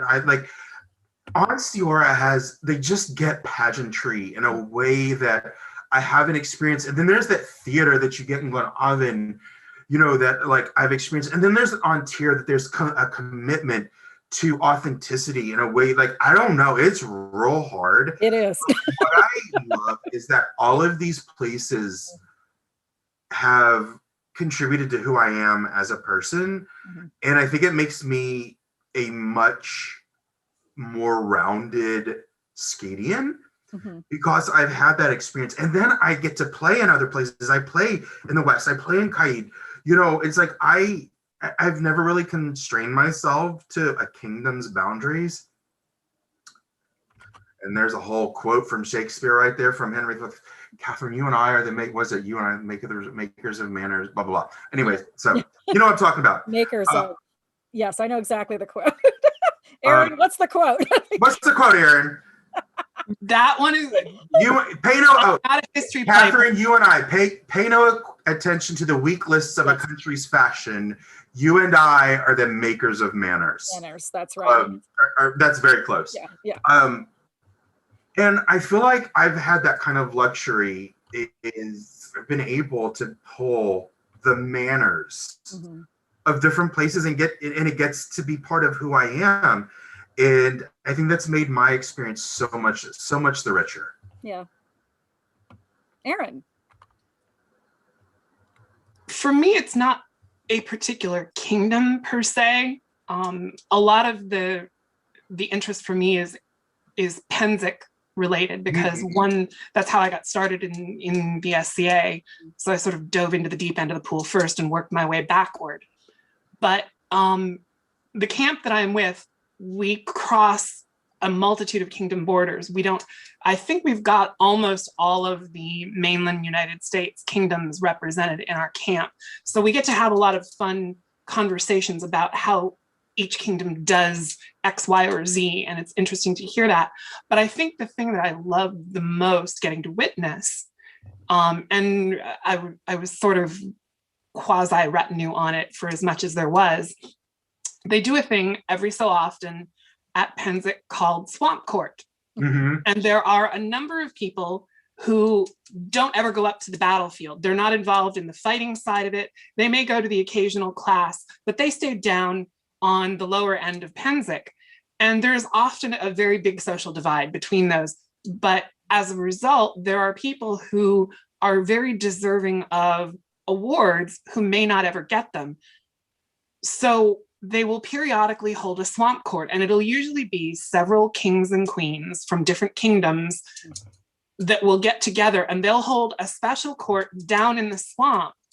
And it's very casual. It's much more lowbrow. It's very family, almost like a family cookout atmosphere.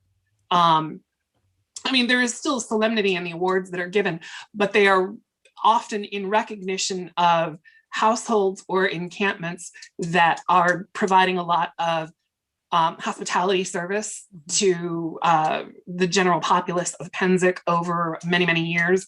And, they're not necessarily playing at their local level. So that kind of a service isn't necessarily going to get recognized in a way that will get to them, even if it gets mentioned. So they're bringing the show to those people in their own home and putting it in their terms and in their framework, so that they're validating the contribution and the experience that those people have in the SCA, rather than looking down on it. And I've gotten to see 3 of them. They're not every year or every Penzic. It's every couple of years they'll rack up a number of people that various kingdoms have agreed these people are very deserving of awards, but they don't go to local events, so we never get to give them.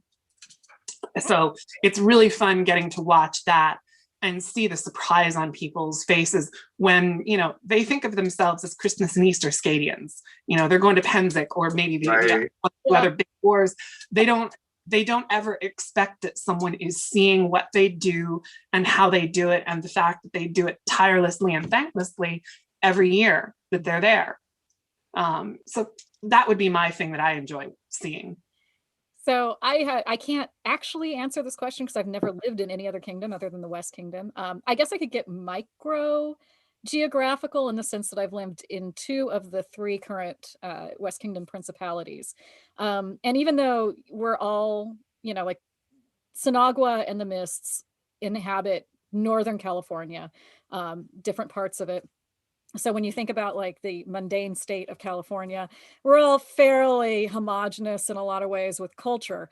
In the SCA, it couldn't be far different between Sinagua and the Mists. And they're like siblings who love each other very dearly and constantly never get along, like never will completely see eye to eye on anything.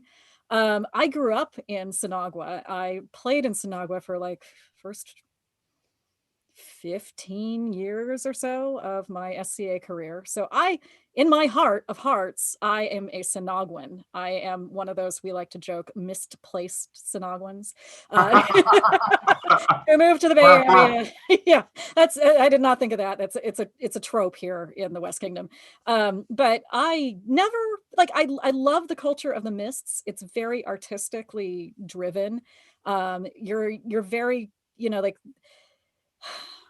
how can I put this? Since the Bay Area, which is basically the Principality of the Mists, is this kind of narrow strip of 100 miles or so by like 40 or 50 miles wide, encompassing basically the greater Bay Area of California, with San Francisco as its epicenter.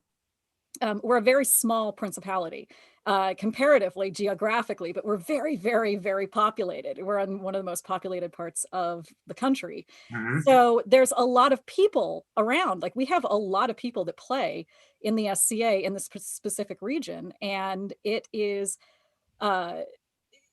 less focused, at least as I've experienced it, and again, this is just through my own eyes, but less focused on groups of like households, or then now there are some households, some very important and big ones, but most people, we don't really belong to a household, we don't really belong to a group, or we do, but it's a very loose identity. It's not really a thing where we all just kind of, the identity is we all are part of the Mists at the end of the day. It's like a big party, Mhm. and we're all kind of there, and wandering amongst different little cocktail party groups as we're going in and out of the events. Now Sinagua is much more, I think most people in the SCA would like recognize as kind of a traditional SCA experience, where there are very defined household groups and very, like, kind of almost like clans, like they're like family units. And so there's also a more active fringe in Sinagua than there is in the Mists. And that's where I started, was in the fringe and in Sinagua. So it's neat to go back and to be like, oh, that's right. Like, fun is what you'll find in Sinagua. People who want to have fun. And then if you want like a very serious artistic, like, culture, the Mists. Now, this is very broad. This is not true in every single situation. There are very, very artistically minded people in the Sinagua, and there are people in the Mists that just want to have fun. So it's, but having lived in both. That's not what I heard you say. I heard you speaking in absolutes. Yeah. And Yeah, now there's I'm going just to be a war, because has just thrown the gauntlet on in both. So I've just decided that's the way it is. No, but it is an interesting kind of thing, because now I feel like I'm kind of a blend of both. I want to have fun, but I'm also very artistically minded, and to me, that what that says to me is, don't get locked into one thing or another. This SCA thing is big enough for everybody. But I guess that's as close as I can get with the question at hand. But to make a broader statement, though, I want to say that doing this show and getting to know more people from outside the West Kingdom has been wonderful for that sort of a thing. I've actually gotten to get exposed to different ideas than what I'm gonna run into, every single event that I go to out here, where we're all very locked into, like, one way of doing things, and seeing that now there's a whole myriad of options out there, and it's kind of cool. Some stuff is really cool, and let's be open to it. It's like traveling, and you can't remain closed-minded in travel.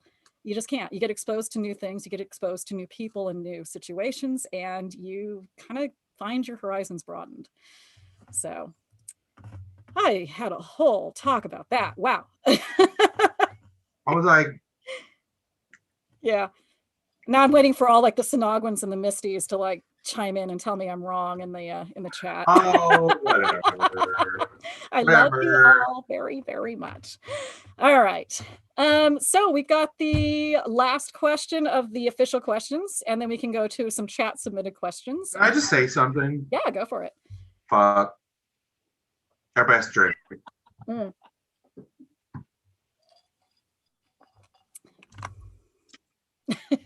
So Sophia of the West would like to know that if you could have a live band come play an SCA event, what would it be and why?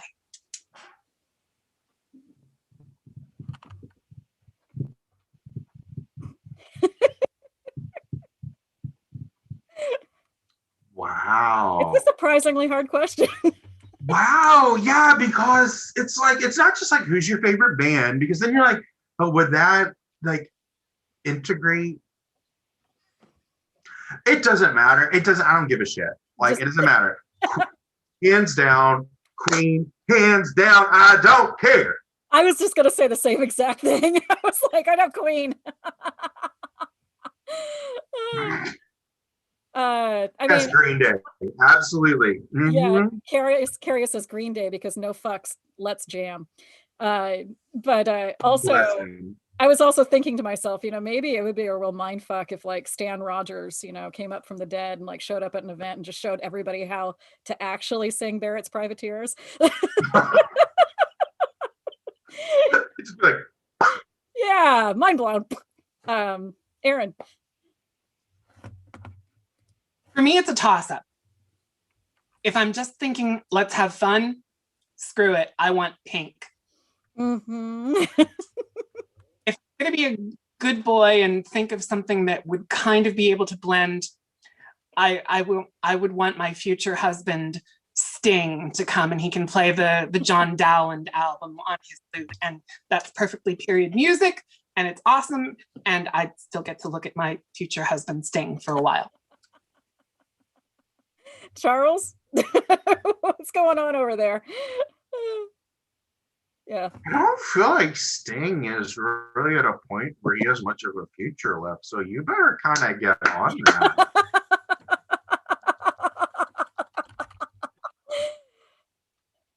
Oh.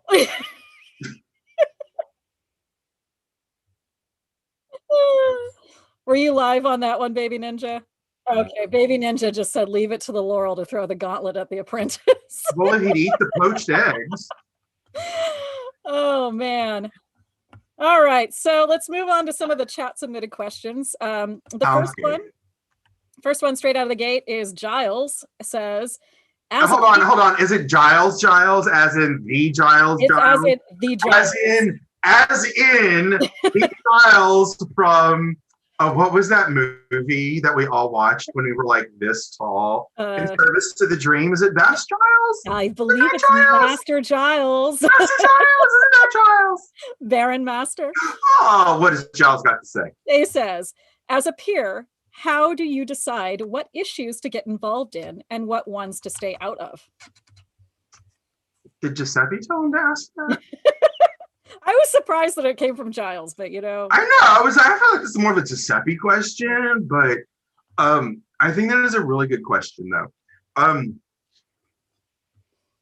There are certain things where I'm like,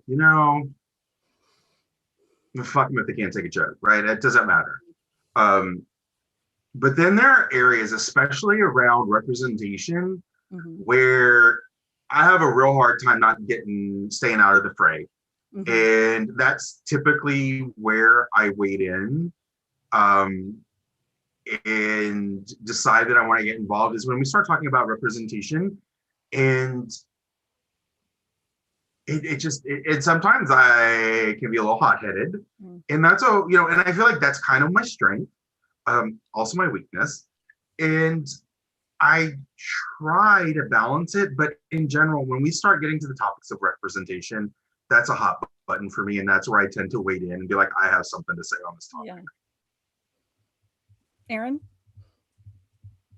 I'll usually try and use the litmus test of, do I feel like I can actually add something productive to the conversation, or am I just going to be echoing something that's already been said? Particularly, in 2020, where we've been all about the internet, and COVID has made us digitally engage with one another. It's so easy to dive in, so much easier than it used to be. But I don't know that I'm always the productive voice in some cases, and it can just increase the volume without increasing the signal. So I try and save my bandwidth for when I feel like I've got an actual unique and valid perspective to add to the conversation, to give it a nuance, or ultimately, if I see someone who's getting stomped all over, who just, one of the things I didn't know what to do when they gave me the court baronetcy. It doesn't have a set of instructions with it or a defined role like other peerages, actual peerages do. But I figured, okay, I've got a big mouth and I'm not afraid to use it. And I also am not as intimidated by some people. We can see you, just FYI. Yeah. I'm not as intimidated by some of these people, whereas a newer person to the SCA might be. And thus they may, you know, if I see someone getting swallowed up in a discussion or overwhelmed by the presence, the larger than life presence of another person and the fact that they've got more presence, then I'll wade in and just be like, okay, dude, back it up. Mm-hmm. You know, you're relying a lot more on your name than is helpful to this conversation. But other than that, it's mostly about, do I have the ability to contribute something useful to the conversation? If not, I'm staying out because they can get too complicated too quickly otherwise. Yeah. Yeah, I think I'm a very opinionated person. I know you're shocked. I have a lot of opinions about, I know, I'm with my people here, but I'm also a bit brash, I guess, especially online. I have a tendency to just come straight out of the gate, blunt as fuck in, you know, the written form. Yes, I got a drink. And it has not often served me well. So as I've gotten older, as I've matured into the, you know, from the brash young adult to the more seasoned and wary 40 something you see before you, I am getting better about just letting shit go on the internet.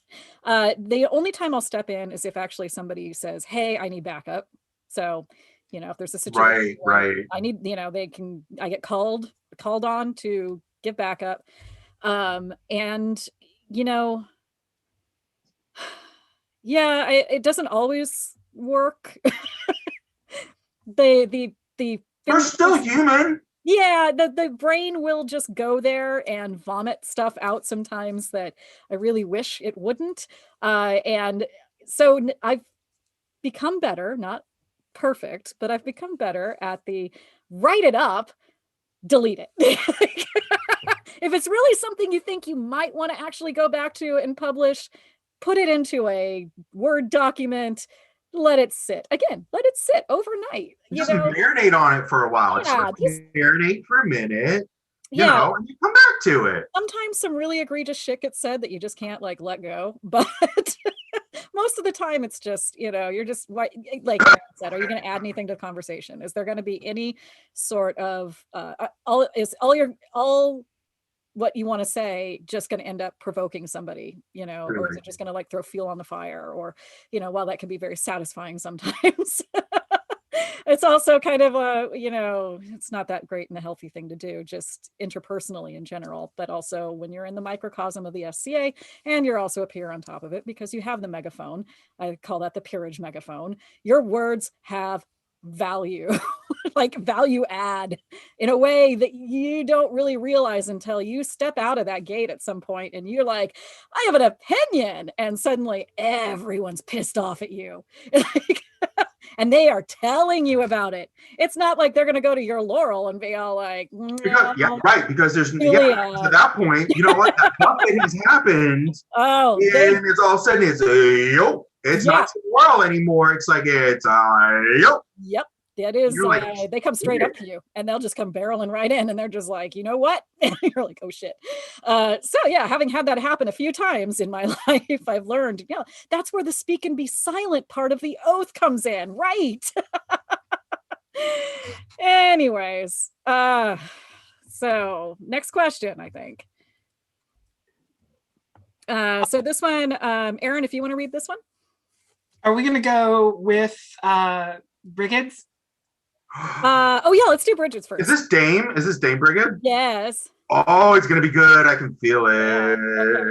So Also, huge kudos to her for her like continued like stance on like the whole Buffett thing and like a lot of the data that she's been gathering. oh, I don't know if this is the Kudos to same. Is her. this the same Bridget? This is our Bridget. Our Bridget second- Costello. yeah, Costello. Not well, you know what? Kudos to her too. Yeah, she does a great job. So, all right. You want to ask this one, Aaron? I'm distracted by the banjo that nobody can else see. So. Yeah, Carius is practicing his banjo in the background. We can all see him do it. Yeah. Brigid asks, what is the most glorious time period and location, and why is it the 15th century Burgundy? I don't do this, but I love this person. Thank you for recognizing the truth. Thank you. That's clothing. It's the height of fashion, art, literature, culture. It's the best. 15th century Burgundy is where it's at. Yeah. Sorry. No. It's all good. I honestly feel like every person should feel that passionate about their time period and their persona. You should love your persona that much that you're like, this is the one true period. Yeah. You should love your persona that much. And if you don't, I'd say revisit your persona. Yeah. There's many personas you can look into. Yeah. So I am not a Burgundian person. I think I'm the only one. Yeah, I think it was specifically for you. So we'll just let that go. But unless you have thoughts about it, Aaron. But I love the question. Yeah. Very good. Thank you for recognizing the truth. It is actually one of the most glorious time periods. Like It is. It's all about one of the least understood, which is weird. Yeah. Because everybody's 14th century and 16th century, and there's this beautiful century in the middle where I'm like, oh, it's amazing. It's the best of both worlds. But people don't spend a lot of time in the 15th century. And I'm like, you don't know what you're missing. All right. Your car would say that the glory of Spain could possibly eclipse that, but we won't start that war. I'm sorry, who? Mind you, he's been slacking off on marrying me off, the niece that's forever a bridesmaid, never a bride. Who? Oh, you're gonna try that I don't know her thing? That was my Nicki Minaj. I'm just watching this, and if I had popcorn, it'd be great. All right, so this question actually was submitted kind of out of left field, but it's interesting. From Deirdre, I have seen so many incredibly skilled archers who are dedicated to service, support new Scadians, and leaders in their community. How do you feel about how archers cannot be on the road to peerage? And I want to just get this straight out of the gate. Deirdre, thank you for that question. It's phrased as a negative, which I find really interesting. So, take it away, Charles. Well, I kind of understand. Like, look, here's the deal. When you have been smacked down enough, and you feel like you've not been represented enough, everything becomes a negative, and things become a battle. So I'm not super worried about the way that was phrased. Although I'm like, girl, we probably could talk a little bit about phrasing, but I get you. I think there are some people in the SCA, some groups of people that we miss on the journey to peerage. In a lot of different, and there are different ways that people are imagining this. There's sort of an omnibus peerage, for throwing weapons, archery, and then there's individual. And I don't know what the answer is, but I do know that there are people who are truly worth a peerage, who just don't have the path for it yet. And we have to figure out what that looks like. We owe it to these people who are enriching our society to give them a path forward as well. And I've seen the Laurel try and figure out ways to kind of accommodate this, but I don't feel like we should be accommodating. We need a path. we need a path for some of these activities that definitely are worthy of a peerage that just don't have them yet. And, and again, I think the conversation needs to continue because I don't know what it looks like, but Deirdre, I am all for it. I think that there are people who deserve to be peers who we just haven't figured out yet how to recognize them. And I think that this conversation needs to continue. I really, really do. Yeah. Aaron?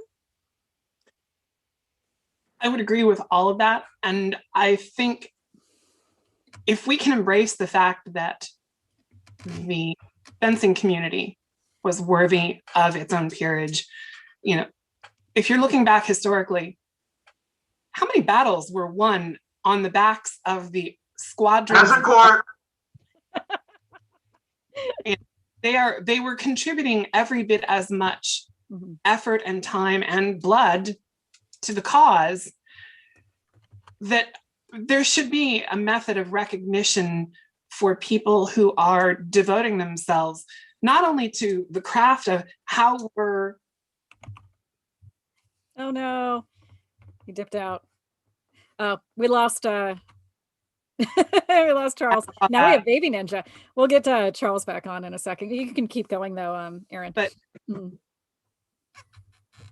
we have they're embracing almost a marriage of martial skills and arts and sciences, because so often they are creating the weaponry, the arrows, all of the accoutrement in a much more period fashion. I mean, don't get me wrong, I have mad respect for our heavy fighters, but they're not forging their own stuff.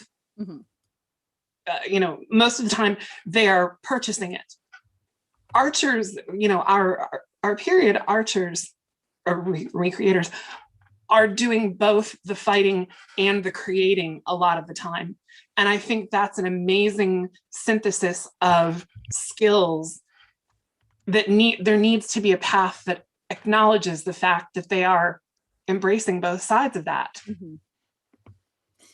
Yeah, I kind of, so I always suck at this question, like when the question comes up, because in a lot of ways, the Laurel has become a catch-all peerage for a lot of these activities that don't have a clearly defined peerage path. Before the Order of Defense was created, a lot of it was, well, let the Laurels figure it out. So we have fencing laurels. We have, laurels that were elevated for a large, in fact, we have one of my dear friends, a large component of his laurel work that got him laureled was archery. So, we have the ability to say that we've kind of used the laurel as the big tent for a lot of activities that don't really fit into either the heavy fighting or the service side of things. So we can, kind of just say, well, laurels will take them. And I think that does a disservice, though, to a lot of these activities that, people get very, very, very skilled at. I can talk about things like archery, like equestrian, where they're arts. They are arts, but they're also kind of a different thing in themselves. And do they deserve a peerage? That's an interesting question, and I often hear it phrased as, are these activities deserving of a peerage? I think the individual is deserving. The arts or the art or the activity or whatever else it's a different distinction there. It is a path that I think, as Charles was actually saying, we can create that path for these activities, but we can also just say, at the end of the day, someone who is really good at particular activity that does not have a dedicated peerage to it, can we make space for it in another peerage and, find that individual worthy? We lost Charles. Apparently his laptop crashed, but he's rebooting. So actually, and I would kind of like to say, can we take a quick break? Can we run some commercials again so I can go get a refill? and hopefully Charles can come back. Oh, baby ninja, he's on the screen. Okay, I'm holding the. You guys, I'm handing the reins over. I will be right back though. Yeah. Okay, so they can hear me now. I have a weird take on this question. And Aaron, you can tell me to shut up if it's way from left field, being probably the youngest SCA person in the Zoom chat. I think there is a way, technically, for archery, equestrian, fencing, and most of the stuff that we don't have a peerage for to actually fall under the pelican, the laurel, and then eventually maybe something else. The problem is we don't know how to quantify a different peerage for them, because you can be somebody who learns to make your bow, like Aaron said. You make your arrows. That in itself is an art. You've learned to make a period bow, a period arrow. And now I'm off the screen, so that's fine. So you can make your stuff, which in itself is an art. You can give the time as a service to make the community better. And to me, that falls under pelican. What we don't have is the ability to quantify how to go, this thing makes them a peerage. For fighters, we have the weird dynamic of like prowess and overall fighting ability and the peer-like qualities. Laurels, you have your ability to display arts in the short term, and pelicans is the amount of service you give to the society. I don't know how to quantify that as an archer, aside from the scoring the points. I really don't. But eventually there might be a way. But I also don't think we should discount them from the rest of the peerages by going, cool, so we should just make them their own peerage so they have their own peerage. Because I know people that took fencing or period fighting and made an art out of it, regardless of what they do otherwise. So when you ask that question, for me, you also have to remember you can't take away the idea that they can also be laurels for that or pelicans for that. I think I agree with a lot of that. Actually, I agree with all of that. But I think also that comes down to how does the person themselves frame their work? Correct. Is the lens that they're putting in front of them through the things that they create first and foremost, even though they are giving of service and they are doing these other things and they are participating on a martial level? Or are they focusing people's attention on the service that they are offering repeatedly and constantly? And then, oh, I also make things and I'm participating in the martial side. So you are correct. They could definitely fall under a lot of different umbrellas, peerage-wise, based on that. But I think it's an equal part.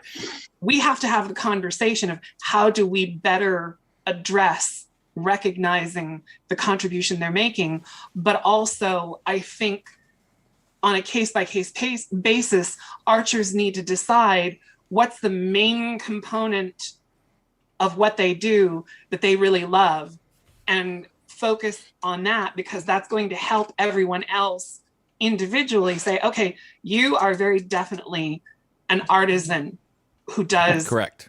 Martial aspect and gives service, but you are very, very definitely a service-oriented person who happens to like making this thing and also happens to be able to contribute on a martial level. It's both sides learning how to recognize what each other are doing and recognize that it is of merit. The person doing the thing needs to help the people they're wanting recognition from figure out how best to quantify what they're doing. Mm-hmm. I don't think a simple omnibus. Yeah. So everything one roof. It seems like a couple of the comments in chat were directed to me. Yes, so prowess can apply to archery. Prowess, we discussed this in the show, I think probably 20 episodes ago now, that prowess can actually be used for every peerage based on how you phrase it. So yes, there is prowess in archery. I can't tell you what that is. I'm not an archer. And yes, armors can be laurels and heavy fighters have their own peerage and fencing has the mod. My main thought is every time I hear that question, it's why are we this instead of our own? Whereas you can have heavy fighters who are also armorers, and they make their whole kit. They design everything period right, so they get laurels in that. And yes, that's fine. I can't tell you how to make a peerage for archers because I'm not an archer. But I also know people that the martial aspect of being able to shoot from a horse shoot at a full sprint blows me away and score perfectly. But also remember that those people are the ones that will make the decisions. Those of us that aren't archers shouldn't tell them how to define a peerage. Ideally, if it was up to me, I'm going to get 100 archers, sit them in a room and go, okay, if you guys were going to have a peerage, explain it to me. Without it focusing on the art that is making a bow specifically, or the service specifically to making archery a bigger thing. Kind of like you have heavy fighters where they're the normal thing of like prowess is the cup. What is the cup for archery? And define that for me, and then we can go from there. Because I can't answer that. I have no idea. So, Baby Ninja, you're going to be on the show next week. Maybe we should address this question fully in that show. I guess. Yeah. Maybe. Yeah. I think that these are all. Yeah, go ahead. I have really weird thoughts, like coming from a traditional martial arts background where everything is very, very rigid and defined. And to me, it's not in the SCA. It's so fluid. So. Yeah, well, we can discuss it next week. Let's table that for now. Sounds like a fantastic topic for conversation next week. Yeah. not to shoot you down or anything like that, but I do think that it's such a you got on this little soapbox, and it is such a huge topic that we need to kind of devote more time to it than we can when we're just kind of trying to wrap the show up now. But I love you. Also, not trying to shoot you sorry down. for dropping. My laptop crashed, my apologies. No worries. It happens. I've been cut off before, like my internet just went down in the middle of a show, so that was fun. But Julia, can I also just compliment you on your wimple? You look absolutely stunning. I feel so beautiful on a wimple. I really do. Oh, I think wimples are so fetching. Aren't they sexy? They're kind of hot. They are. They are. What was that? Stop trying to make fetch happen. It's already happened. This Eleanor of Aquitaine rock. Oh yes, is that the face that launched 1,000 ships? Yes. They'll be pork in the treetops by morning. So I was actually just looking at my necklace here. I was like, oh, I'd hang you from the nipples, but it would frighten the children. But these are some really good questions to end on. There's 3 questions right in a row. The first is, where can we find good fabric? And you want to tackle that before I go to the second and the third question? No, let's do them all together. Okay. So one is, where can we find really good fabric? The second is, where do you get decent squirrel pelts? And the third is, how do you feel about shot lurex?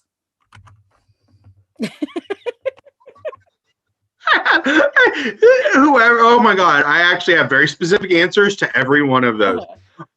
So fabric.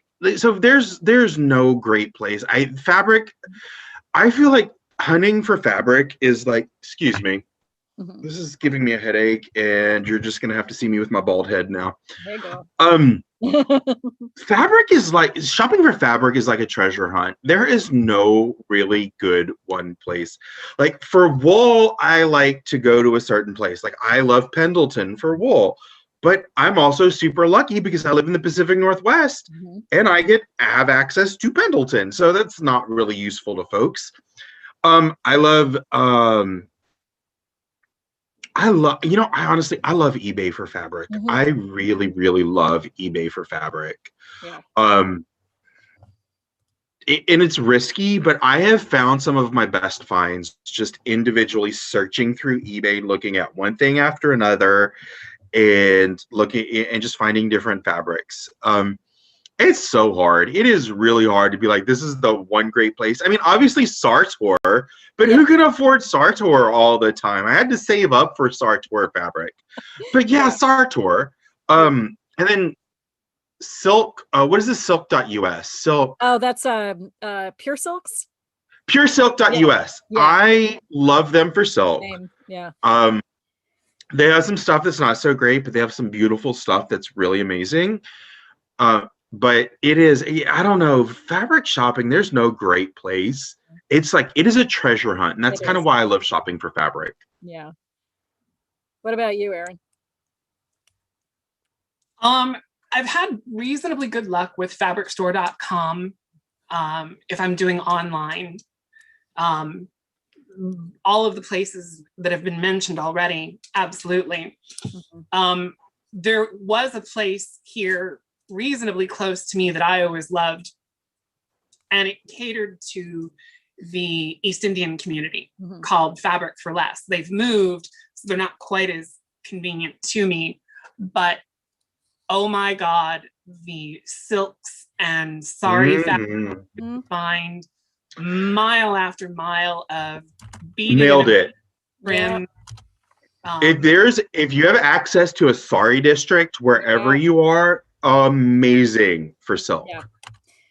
I was going to actually say too that in general, if you're going to go looking for like, you know, fabulous types of silks and various beautiful fabrics, absolutely, you know, if you have a sari shop or if you're lucky enough to live in like the Bay Area where there's entire neighborhoods that are just dedicated to sari shops and fabric shops and importers and things like that. But you know, also there's also a place in San Jose here called Fabrics R Us, and it is that one caters to the I'm probably going to get it wrong. I think Vietnamese, could be wrong, community, and they have two separate stores in the same location or same like kind of strip mall, and one is like all silks, and then the other is upholstery material but also wool. And I have found some fantastic stuff at these places, and they're not expensive. They're usually much less, so don't be afraid to get out there. And I'm telling you, when this COVID shit is over, I am going so much fabric shopping in California. Oh my God. Giuseppe and Giles are going to never let me, like, I'm not going to move out of their house. I'm just going to be like, I'm coming down for fabric shopping. That's the other thing is, except for wool, I have better wool. Yeah, that's true. So every year I would go down to the LA garment district and just stock up on mostly silk and linen, and just come back with the most insane stuff. And we haven't been able to do that this year because of COVID. So not that my stash is in any danger of dwindling. No, truly. Yeah. So online shops. I love, like Charles said, eBay. I have been able to get some really fantastic stuff on eBay. Etsy to a certain extent. It's a little bit, sometimes there's a lot of overlap too. You know, you'll get sellers that are on Etsy and eBay kind of selling totally stuff. But remnants, if you're looking for like, you know, mill end or large quantity remnants of upholstery material, you can get a lot of silk damasks that way, and they're going to show up on eBay. Years ago, there was this place online that I really loved called Silk Diva. I think it was Silk. No. Oh, interesting. I hadn't heard of that. What was it? It was Design Diva, and they sold like, you know, kind of the bolt ends, mill end, flawed luxury fabrics. I got a lot of silk damask. Scalamander, like, you know, nice, and fee, like, you know, all of those for like deeply discounted, and unfortunately they went out of business. But other places, Fabric Guru is another really good one that does the same sort of, you know, sells the offcuts and remnants. I mean, when we're talking remnants, it's still like 7-8 yards, you know, of a particular thing that just is no longer being produced, or is no longer, they're not, you know, place isn't stocking anymore, and so they're selling it off. But yeah, so there, I'm just going to stop there because we got the next part of that question, which is, I was like, there's more to the question. So there was like squirrel pelts. Yeah, where is the place to get squirrel pelts? So the easiest place is Lion Fur. It's an SCA merchant, Grant, who is the owner of Lion's Fur. He knows so much about fur. far more than I do. I'm more on the furrier side of things, like making the things, you know, like Grant knows like everything start to finish related to fur. Lion Fur, Lyon. I highly recommend them. Find them on Facebook. Because the best source for period fur is actually China, but you need to be able to order in bulk to get to even get them to be able to sell to you. So I always point folks, if you're looking for a bear, go to Lion Fur. That's you're going to be your best place to find it. I don't have anything to add. And then what was the other part? There was one more part of that question. There's one more question, which was, how do you feel about shot lurex? Or I'm guessing fabric shot. Oh my God. So shot lurex. I have a very long history with shot lurex. Shot lurex, doesn't that sound like a Dr. Seuss character, the shot lurex? But that's a different conversation. So I won my very first big ANS competition, which was the Gulf Wars champion competition, with a gown that I made for the Queen out of shot lurex. But I justified the fuck out of it and researched shot silk, shot lurex, like there was so much. In general, I feel like you have to be very careful with shot lurex because sometimes it can be exactly what you want it to be. And sometimes you just end up on the tissue lame side of things. And then you're just kind of like, yeah, I look like I'm wearing a costume, but not in a good way. More in like the Mardi Gras kind of way. Aaron? It can look neat, but I always, more often than not, I have found shot lurex to be something that it really does kind of require being on a stage where you're never going to get closer than about 25, 30 feet. And there's going to be a lighting designer who's recalibrating everything so that it shows to best effect.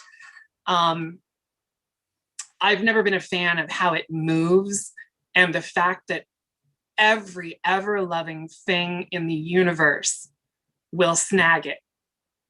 And once it gets a snag, because it's lurex, you can't buff that out with an iron. It's there, you're done. You know, I've accidentally shrinky dinked more than a few pieces of shot lurex, finding out exactly where the melt point is by going 2 degrees past. Yes.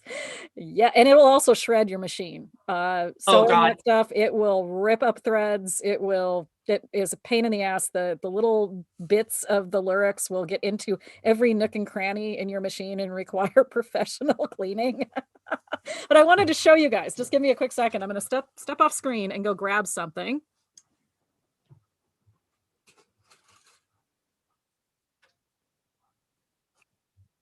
She's sharing her toys now. I was about to say, I think Charles froze. Oh no, Charles froze. Oh my God. This is how good lurex can look.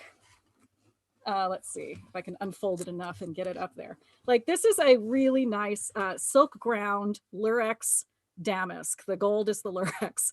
Now, it looks beautiful on this side. It is beautiful, believe me, it really is. But on this side, you see there's these longer threads. You've got the huge travelers traveling. It's like a brocade, you know, that'll have that huge, like the long strands, and those things will break and fray and just be generally like miserable, make your life miserable, make you hate everything, but it looks so fabulous. So that's my opinion on that. And we still have, what's that? The worst one I ever worked with, the travelers were so, it was almost like there were 2 separate fabrics and only like every 10th warp or weft thread crossed between them. You could actually almost pull the layers apart. And oh my God, when you cut it, it's an absolute nightmare because it starts fraying everywhere. But it was an amazing look. And it was for a gown that was going to be worn at a candlelit feast. And so calculating for how candlelight was going to flicker on those metallic threads, I was like, okay, I will put up with the headache because she's going to look absolutely stunning with the final effect. And knowing that candlelight was going to numb the fakeness of the lurex. But it was very similar to what you just showed, where the lurex was an embellishment. It wasn't the main body. Hey, he's back. Yeah. Y'all, seriously, I am so sorry. I like jumped laptops and then was like, don't worry about it. Mortified. I'm mortified. Oh, don't. You're never gonna invite me back, and I would understand 100%. Yeah, I can tell you this is not the worst thing that's ever happened on the show. I'm a terrible guest. I'm a terrible guest. You are. Yeah. It's all good. Don't worry about it. We crashed 3 platforms on my episode. Yeah, that's right. Yeah. 2.5. Yep. Yeah. And then there was the time that on Anna's first interview that we did, I got dropped entirely and I couldn't get back on the internet, period. And I'm one of the hosts. Yeah. And that's why it was a shit show. And so don't worry. Thank you all for making me feel not so terrible, but I'm like, oh my God, I cannot believe this. It's okay. Yeah. So Baby Ninja said that in the background, it's not a Between Two Peers episode unless something breaks. That's us breaking the internet since 2020. I broke myself. There we go. I broke myself, and there we go. Yeah, I think Sorry. it's live. Lurex. Yeah, Lurex. So I was actually, while you were frozen, I don't think you got a chance to see my beautiful Lurex fabric that I am. Oh my God, is that Sartor? No, this is Etsy. Found a seller. What? Yeah, it's a That's silk gorgeous. gown. It is fucking amazing, and I don't know what I'm gonna do with it, but I have like 10 yards of it. I have ideas. I have some really naughty ideas with it. But I bet you do. Fabulous things. But yeah, I was explaining though that because of the Lurex threads being what they are, let's see if you can, you can kind of see here, they're little gold filaments, and they have these very long traveling weft threads in the back. And they, yes, you can, as somebody asked in the chat and asked, well, can you back the fabric and that protects it from breaking? I recommend it. Yeah, you would have to, but sewing with it is, you still got to handle it. You still got to actually work with it, and it will chew your machine up and spit it out and laugh at every needle you try to put to it. And God forbid you ever try to iron it, like Aaron said, and you end up melting it. Ooh. And then just a little wrinkly thing where you've melted all the Lurex. It's like, and then you try and iron it back out, and it's got all the little waves in it. Yeah, that is a horrible fabric. It's so pretty. So pretty. So pretty. It's worth the headache. Yeah. Okay, so those were all the questions, actually. I think we can start wrapping the show up. So now that we're through the questions, if anyone else has anything else that they'd like to add, I speak now or forever hold your peace. I do. One thing. Yeah. One thing. Remember we were talking about earlier about how people's arts, they get taken advantage of by the SCA sometimes. Here's you know what? There's one group of people, the artisans, who I want to give a shout out to, the calligraphers and illuminators, because the rest of us, we can set boundaries and we're like, yeah, no, I'm not going to do this unless you pay for it. Y'all, the calligraphers and illuminators churning out the scrolls, they don't get to charge for their work. And you know what? They need a lot of love and appreciation. So shout out to our calligraphers and our illuminators. Yeah, absolutely. Yeah, you guys just keep crushing it. Like, my God. Let's see. Well, let's do the shout out. So that was Charles's shout out. It sort of was. I didn't mean it for it to be, but I think it's great. Like, instead of, normally we do like show plugs, but we can also shout out areas of the SCA that need more recognition. So, Aaron, what do you got any further? I see on the back end, because I'm friends with a number of people who are actually on staff, the work that the Penzic folk are still continuing to put in, despite the fact that we're in COVID. They are clocking the hours and doggedly working to make sure that they are staying in front of all of this and planning in the off chance that it's able to happen. They're ready to hit the ground running, but they also have contingency plans. And that's a small army of people who are giving a lot of their time throughout the year. Yeah. A lot of people, I don't think, realize the number of bodies and the number of man hours and sweat and amount of headache goes into creating an event of that size. They just love showing up and having fun because it is fun. Yeah. But I really am constantly amazed and impressed by the amount of effort people enjoy putting in to make something of that scale able to happen, and are willing to put it in, even with the knowledge that there's a very real possibility it could get postponed another year. Right. And I like just the people in general who are stepping in during this crazy year that we've been in, and this next another year that's going to probably be just as crazy. Yep. All of the folks who are stepping in and doing the work that are keeping the society going and as much as we can, huge kudos. Huge kudos to them, because I know that can be a bit thankless, and people always have an opinion on what you do, even if they're not doing a thing themselves. You know what? Hang in there, folks. Content creators, we love you. Like, you're keeping it real for us. And all the folks who are planning events in the hope that we're going to have them this year, we see you. And thank you for the work that you're doing. Yeah, I also want to actually, in that same vein, I want to thank the people working behind the scenes on the shows like this one, like our Absolutely. Like, we have Carius and Baby Ninja every single weekend, like Friday night, one or both of them just crushing it.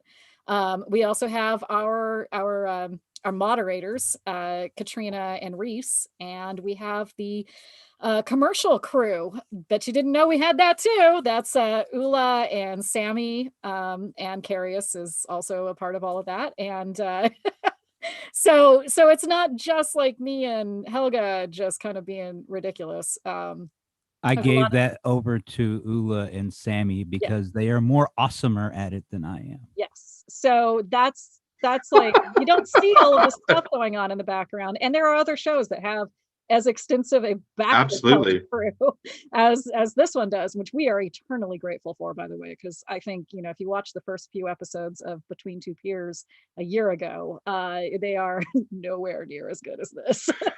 Can I ask you a question? Yeah. When you started this, did you think it was going to be this a year later? No.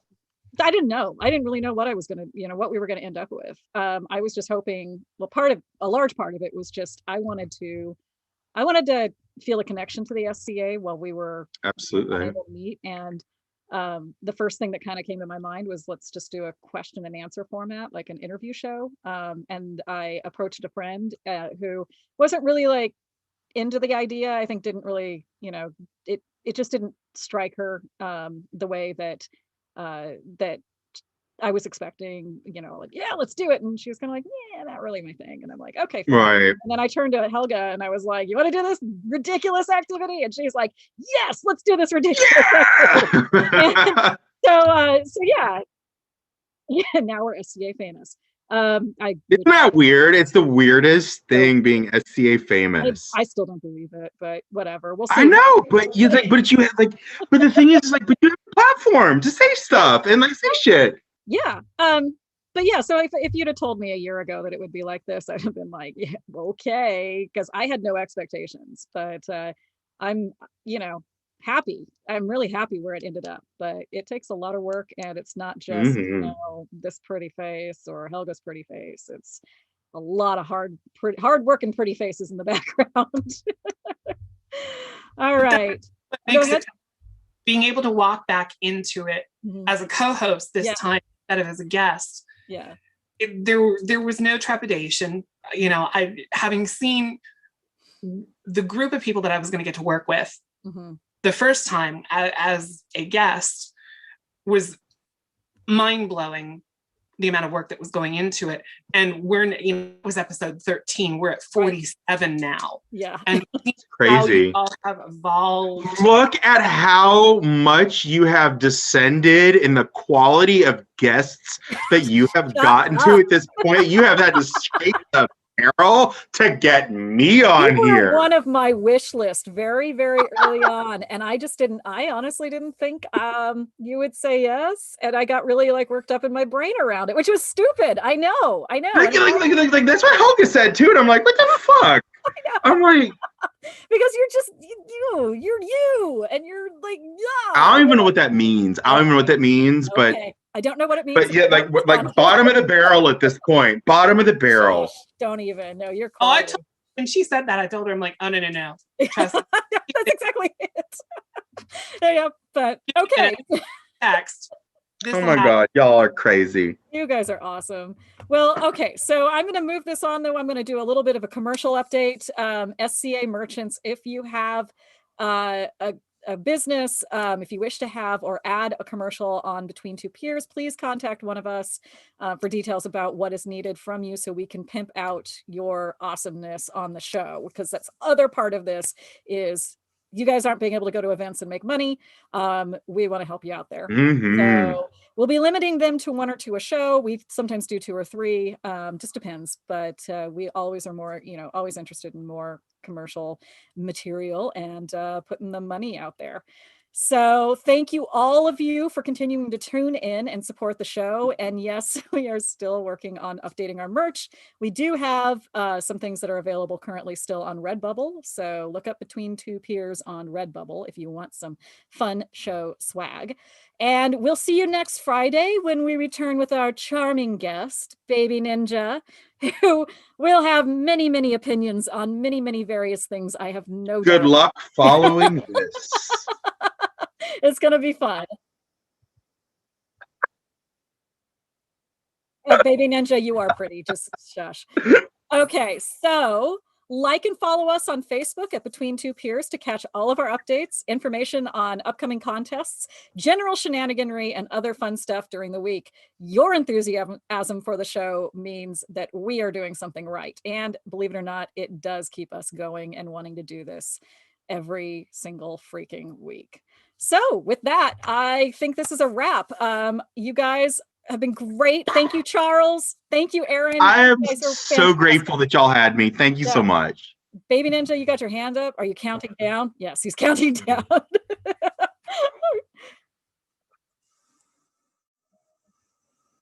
Awesome. Oh, thank God. Woo! I was just like, are you raising your hand though? Like, what is this? You want to be called on? Whatever. Oh my God, I am so sorry, y'all. Oh, I'm so sorry my laptop crashed. Don't worry about it. It's literally, it's a